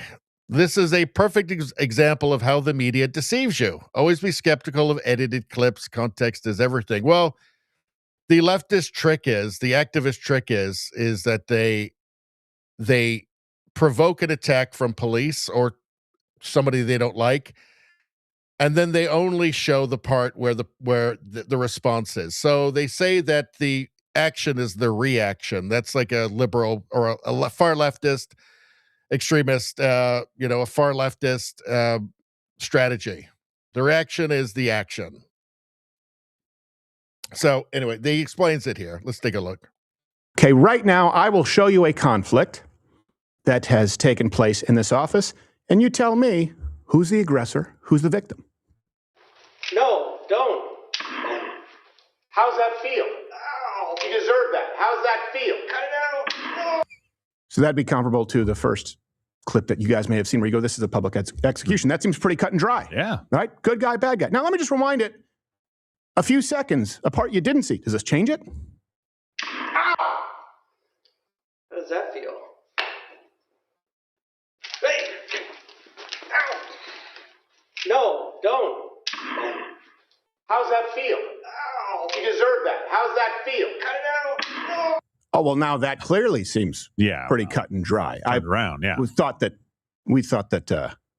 I was the aggressor. Turns out that Toolman was the aggressor, and it was even a callback with how's that feel, where actually, in that case, it's completely justified. Only, well, hold on a second. What if I rewind it another few seconds, and can you tell who the aggressor and the victim is? Does the context change something? Tim, I'm going to murder you by putting this knife in your face. Not if I stuck you with this gun. Ow! How does that feel? Hey! Ow! No, don't. How's that feel? Ow! You deserve that. How's that feel? Cut it out! And see, even in context, none of this is real. So keep that in mind next time you pass judgment on a clip. Take that, you passive bystander! And to be clear, what you saw at the end of that one is in context. There was no justification. No, he always gets beat. That one is actually cut and dry. It's just for fun. That was pretty good. Crowder's good. I haven't actually watched him in a while. I should probably check him out. All right. What do we got here? An Ohio snowplow driver is being praised for helping rescue. An Ohio snowplow driver is being praised for helping rescue a sick child during the big winter storm. Joe Este's new time was of the essence for baby Bryson and got to work clearing miles of roadway as the ambulance carrying the newborn followed him. Let's take a look. It's probably the most important trek of my ODOT career. An emergency medical run in this weekend's severe winter weather turned into a race against the clock to save a newborn baby. The baby boy, Bryson, needed to get to Children's Hospital as quickly as possible, but the snow and the dangerous roads on Sunday made that trip rather treacherous. So the transport team called ODOT for help, and that's when snowplow driver Joe Estes stepped in, leading the way and clearing that path so the ambulance could safely get through when every second mattered. The father myself, it hit me like, I don't know the age, the sex, the race, the religion of this child, nothing, no details, still don't know. And it was get this child to this hospital for whatever they need. I mean, that's just a good story, right? Unless the baby was interfering with ice, in which case I say don't help. Let's see. Oh dear. Oh boy. Oh dear. That's poor taste. Just poor taste. Poor taste. I don't think people should make AIs about this or write songs about this or, you know what I mean? Poor taste. Let's see. What was this? I think we already watched that, actually. I don't think we need to watch that again. And there's Nashville. Look at that. Holy macaroni. This guy's talking about it. They're helping out. But I don't know why he's got the thing on his face. Why has he got that on his face? He's not like an Antifa guy or anything. So it's kind of strange. But yeah, look at that. Crazy, huh? We're all very glad that Rosie is doing fine. And apparently as well, Todd Howell doing great. How about this? Food professor breaking: gene-edited pigs considered safe to eat by Health Canada will be available soon in Canadian grocery stores. Let's see. I hope there's a label on the pork that says a genetic freak pork. Do you get a discount for that? Is it cheaper? Is the genetic freak pork cheaper than the regular pork? I hope we get some sort of label on there so that we're aware when we're eating the genetic freak pork. I don't know. Looks like we lost Spambot. See you later. Have a good sleep, Spambot. It has been a long stream. What's going on here? Senator John Kennedy won over Bill Maher's audience by calling out Joe Biden's weaponization of government. The two went toe-to-toe in a duel over presidential power. Well, let's take a peek. Bill Maher, he makes sense so much of the time, but he really, you can tell he always feels that pull of the progressive tide, pulling him back.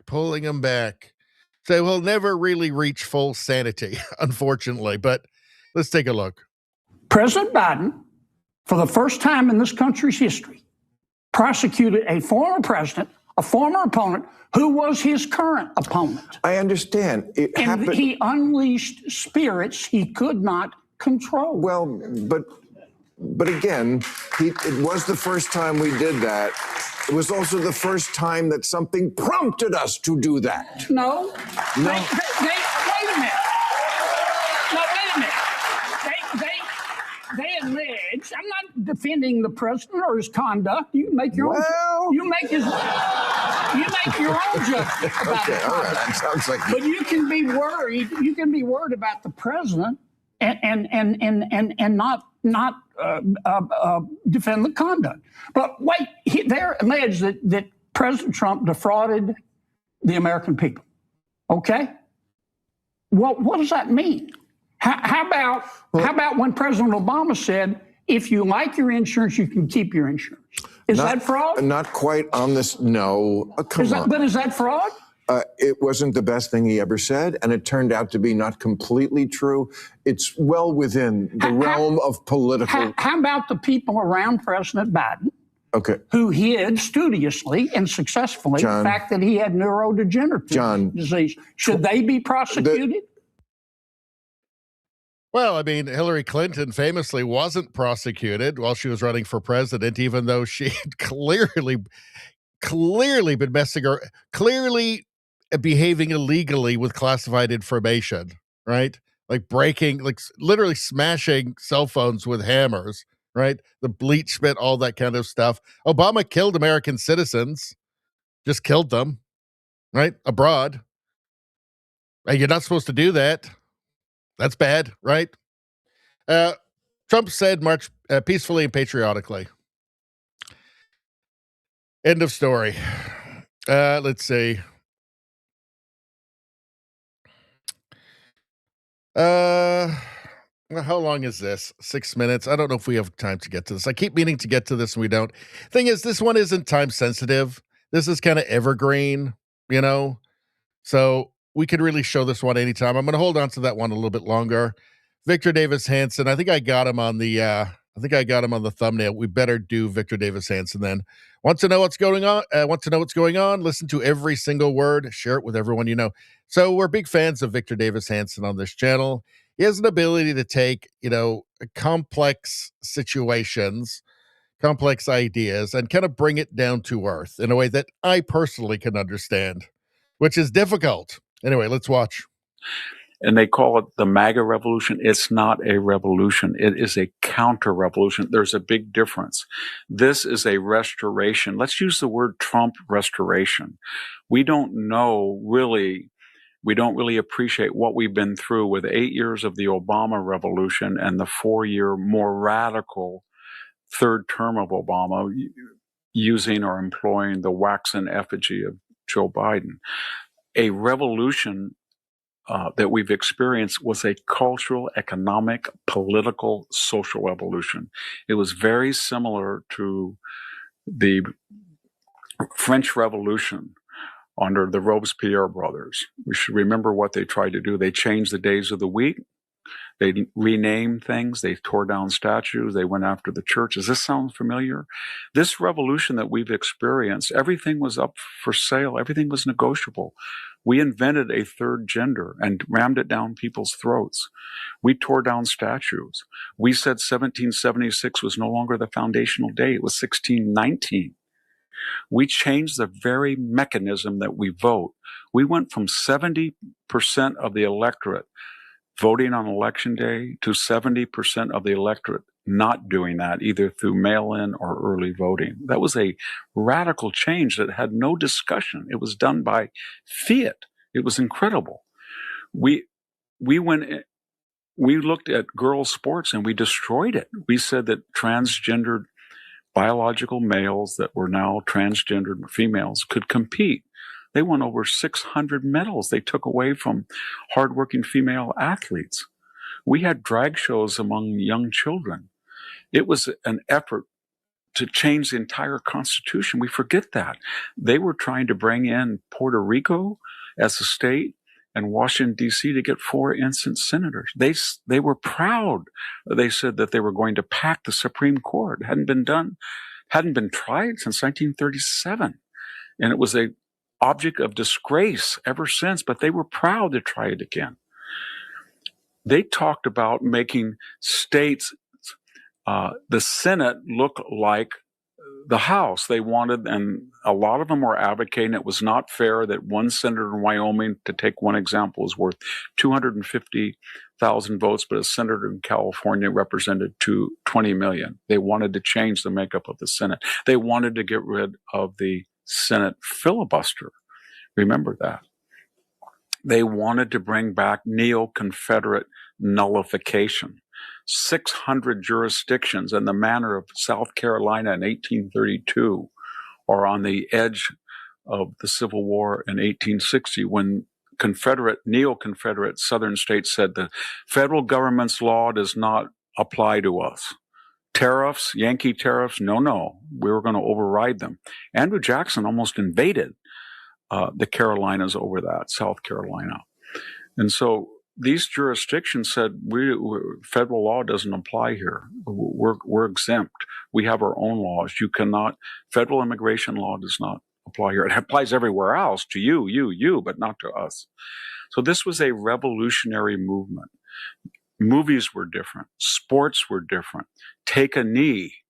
And Donald Trump came in, and it was not sufficient to say we're going to stop the madness of $37 billion. We're going to stop the madness of being short 40 or 50,000 military recruits because of this DI, coupled with the humiliation in Kabul.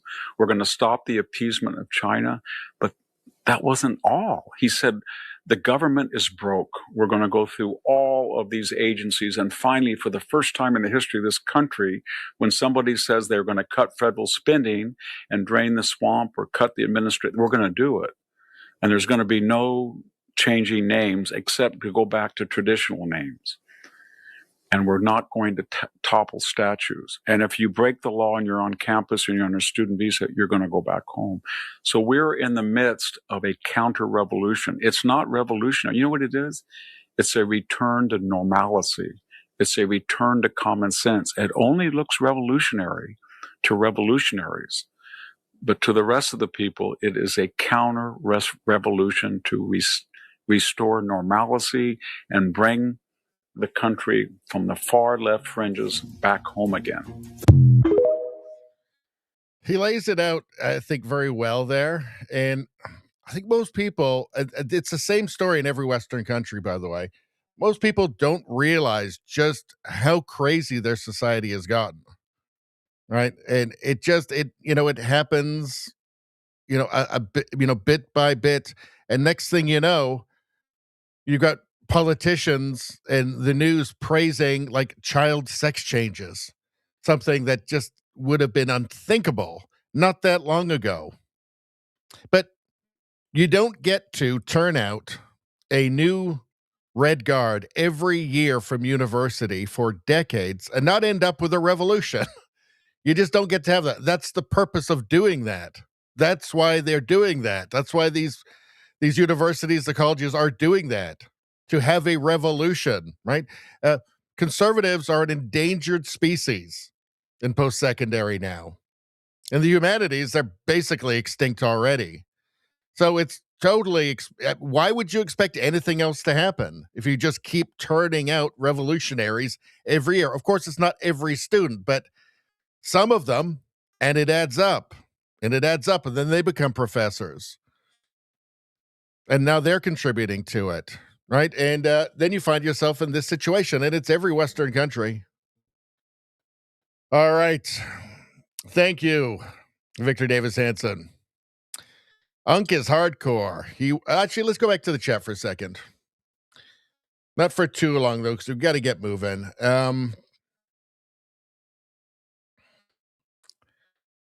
Let's see. All right. JDL says paper ballots only. That's what France does. They can call an election, have it in 3 weeks. Paper ballots, hand counted, no problem. The only reason for all of this, all of the mail-in ballots, and well, I mean, obviously in places like California where Gavin Newsom made it illegal to ask for ID, right? All this stuff is to make elections less secure, to destroy election integrity. And the only reason you would do that is to cheat. Let's see. Canadian Spider-Man said, men did not vote for that shit. Weak men, maybe, but it was mostly liberal women. True. Fact check, true. Let's see. Canadian Spider-Man says, women destroyed their own sports. Damn. Well, you see, they're more agreeable than men. You see, that's the problem. Let's see. Let's see. All right, skipping down. All right, so let's keep going. I want to get to the we need to bring. We don't normally do 3.5 hours on a Tuesday, but we're having so much fun. How long is this one? 2 minutes, 30 seconds. We'll do this. So Konstantin Kisin on the terrifying shift in the West. This was posted by Camus. I'm a fan of Konstantin Kisin. I don't agree with everything he says, but he's a very smart guy, and he understands the importance of, traditional Western values, free speech, that sort of thing. Let's take a look. This is one of the biggest problems with the position that we now find ourselves in, which is that anyone who in any way challenges the radical progressive leftist narrative in any way is automatically right-wing. A lot of these narratives, whether it's intersectionality or these structures of oppression, all this stuff, they don't actually have any logical or reasonable underpinning. And so the only way you can defend them is by shutting down people who don't agree with you. Because if you have a reasonable, rational argument, their views crumble like a house of cards because they're not built on anything. They're built on fallacious logic and just assertions without any basis in fact. So that's why I think now the left, the radical left, not all of the left, but the radical left have come to this place where they have to shut down and label and smear anyone who doesn't agree with them because their ideas are not based on anything. But it boggles my mind that we are now in a position, John, that freedom of speech, which is a fundamental cornerstone of Western civilization, has become a conservative value. That is an absolutely insane position to me as someone who came from a society where freedom of speech did not exist. And when I came here, my parents essentially sacrificed their life savings to get me here, right? They didn't move over. They sent me to boarding school here with the only money that they had. The reason they did that is so that I could be in a free society. And to think that that happened, and now this fundamental principle of this country is a marginal issue that supposedly is right-wing at best, it boggles the mind. We had Lionel Shriver on my YouTube show called Trigonometry recently, and one of the points that she made is the word racist has been used so much and so inappropriately. That is why we now use terms like white supremacist. Because being a racist is no longer enough. You have to take it up a notch. Right. And that's why the word of white supremacy come back. And the point that she made, which I thought was brilliant, was that, in her childhood, white supremacists were people that if you walked up to them and you said, "Are you a white supremacist?" they'd be like, "Hell yeah." right? That was what a white supremacist looked like. Yeah. Now it's these people who are undercover and pretend they're not, apparently. This is what we're being told. Yeah, when I was a kid, a white supremacist was a guy with a shaved head and a swastika carved into his forehead. I mean, literally, right? But, you know, this is a part of the left's either redefining or just rendering all words meaningless for political purposes. And let me prove it to you. Let me show you something. Hold on. One moment. Fact check.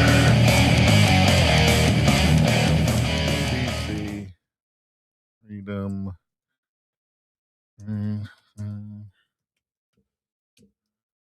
Okay, this shouldn't take long to find. Unless they've taken it down. Hold on. Oh, where is it?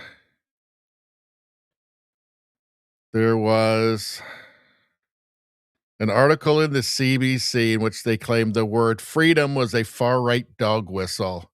I wonder if they've taken it down now. Let's see. Here we go. No, it's still up. Here we go. So here's a great example. This is state media in Canada, the CBC, $1.5 billion a year. And this is what you get for it, folks. This is what you get from state media. Why the word freedom is such a useful rallying cry for protesters. The word has become common among far-right groups, experts say. There you go, folks. The word freedom. Don't say freedom anymore. Don't say freedom anymore. It's that's far right. That's far right. Common among far-right groups. So freedom must be bad then, huh? Freedom must be bad. You shouldn't want that. Because look at this far-right middle-aged lady with her fight for freedom sign at the trucker convoy. And we all know that the trucker convoy was evil because Rosemary Barton's teleprompter told us. I mean, it's 1984 out in the open. Let's see, fueled its growth among certain groups, said Barbara Perry, director of the Center on Hate, Bias, and Extremism at the Oshawa-based Ontario Tech University. I've taken you through before the grants, the large amounts of money Barbara Perry has gotten from, guess who? The Liberal government. It's part of the circle jerk where the Liberal government funds people like Barbara Perry, the Canadian Anti-Hate Network, to essentially lie, to be far left activists and lie about everybody who doesn't agree with them, anybody who's slightly conservative, anybody who's not going to vote Liberal. Okay, then the media, which is paid for by the Liberal government, okay, then calls upon the Barbara Perrys as experts to lie on the state media. And then the leftist politicians cite that. It's a totally and utterly corrupt circle jerk. It's a term that has resonated. You can define it and understand it and sort of manipulate it in a way that makes sense to you and is useful to you, depending on your perspective.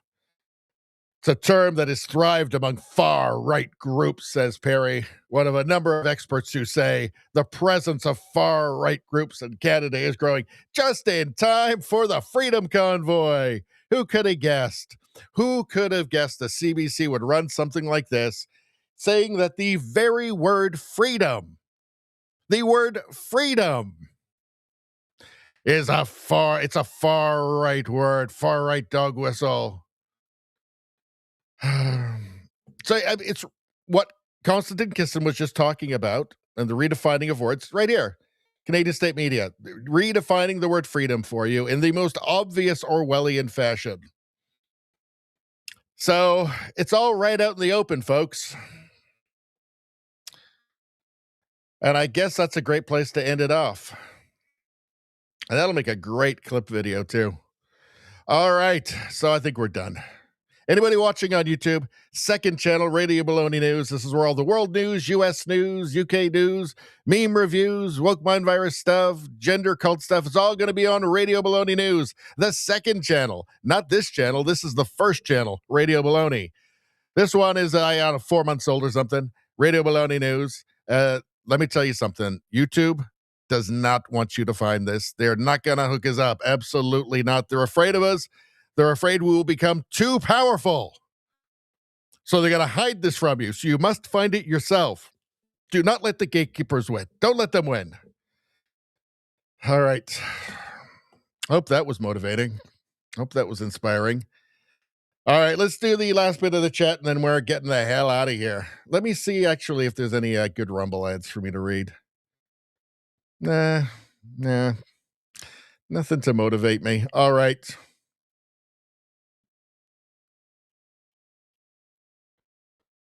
Trudeau Survivor says, speaking of swastikas, America History X actor Edward Norton is a giant lib. He was calling for a nationwide economic boycott to stop ICE from doing deportations. Where was he during Obama? Remember Obama? I showed you the Washington Post article from 2016 where Obama was honoring, the Obama administration honored Tom Homan. You know, the guy's running ICE now? They honored him back then for how good he was at deporting people. Where was Edward Norton back then? Oh, yeah, Edward Norton is a phony. They're all phonies. They're all just following fashion. It's no different than just a new suit, a new outfit to them. Does this look good on me? Does this look good on me? I'm protesting against ICE now. Do I look cool? What a bunch of cretins. Ugh. Amen says, I'm unvaccinated and I say freedom. All right. Let's go. All right. I mean, it's almost funny at this point, right? You see the CBC trying to redefine the word freedom to be a bad thing. I mean, it's sad. It's comic. It's a tragic comedy, I guess. I don't know. Don't forget that Hong Kong is a dog whistle too. Forget about that one, Izzy. Forget about that one. Hong Kong. Don't forget about that. That's what the Nazis did. Hong Kong. Right in their tanks when they're driving up to the Eastern Front. Hong Kong. That means we're Nazis. How fucking stupid do they think we are? JDL says, hit the like button. Hit the like button. Everybody be like JDL.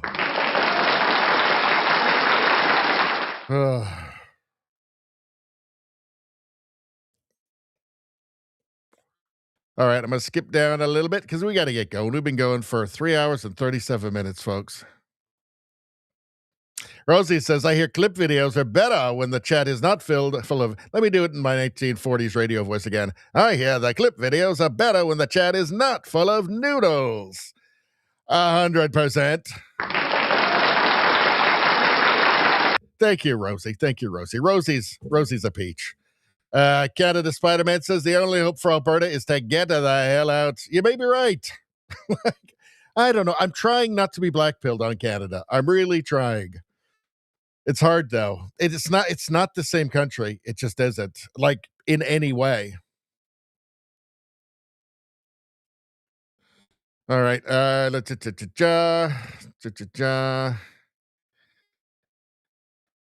Tariffs on noodles, JDL says. Speaking of chocolate or chocolate, we say chocolate on this channel. Speaking of chocolate, did we ever have any? You know what? For Rosie, we'll get some chocolate. We'll put some chocolate on. Kind of a weird thing. Rosie wants to see pictures of chocolate things all the time. So, I mean, I don't really get it myself, but we do for Rosie. We tolerate it. Let's see. Chocolate, chocolate.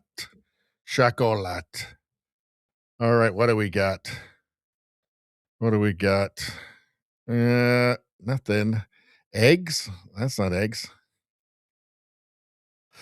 They always show LA Mayor Bass for some reason. There's some. Okay, I found something. Hey, let me put it on. Hold on 1 second. Let's get this on.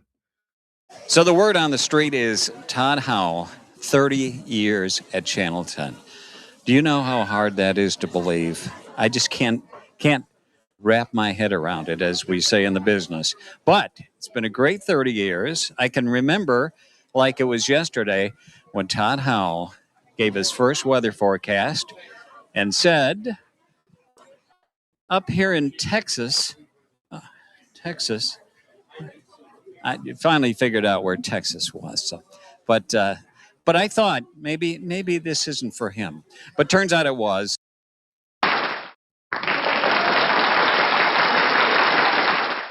It's really weird. You have to watch that whole clip about Todd Howell, weatherman for WBIR East Tennessee, before you see the picture of the chocolate chip cookies. It's weird. A lot of videos start with Todd Howell. It's so strange. I mean, it's cool because we love Todd Howell on this. This is a Todd Howell channel. So, we're good with it. Let's see.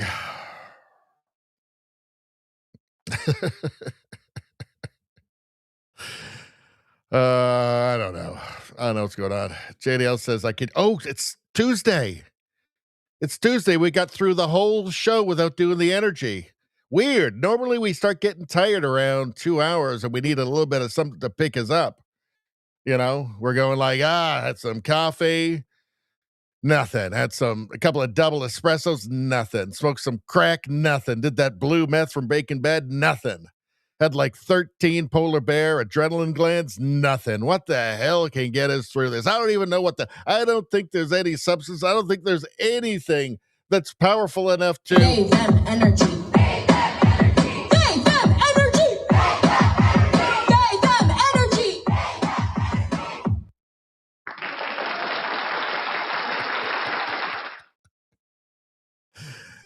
energy. They them energy. I don't think it's the best spokesperson, though. I think they could do better. We forgot Tuesday's the only night we could really show the them energy. It's a contractual thing with the chat. We had negotiations, collective bargaining, and we decided only Tuesday nights. Tough bargaining with spam bot fodder, but we settled on Tuesdays, and I try to remember to do it on Tuesdays. Just get it in there. Just get it out there. All right. Now we'll be up all night. God damn it. I got that them energy. Oh, well. Now we need to do chocolate again. Okay. Well, that's not chocolate. There we go. Chocolate cake. How about that?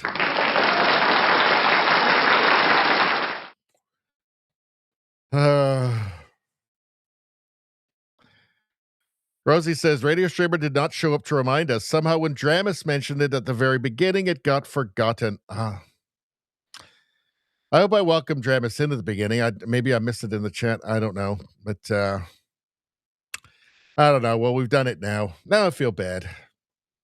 Oh, well. Anyway, yeah. So YouTube people, don't forget to subscribe to the second channel. YouTube doesn't want this to happen, so you're going to make it happen. Every time you subscribe, a purple head gremlin cries somewhere in the world. Not too hard, though. We don't want to feel bad. We don't want to revel in it, but it does happen a little bit. So it's worth it. And, yeah. And then everybody else, thanks for showing up. I got the best chat on the internet. I'm certain if it weren't for you guys, it'd be pretty boring and depressing. It would tell me that the universe is a cold and different place. And that wouldn't be fun. That'd be depressing. But since you guys are here, that's not the case. So if you keep showing up, I will keep showing up. We are back on Friday night, 7:30 Pacific time, 10:30 Eastern time, until God knows when. Everybody have a great week. We shall see you on Friday. See you, folks.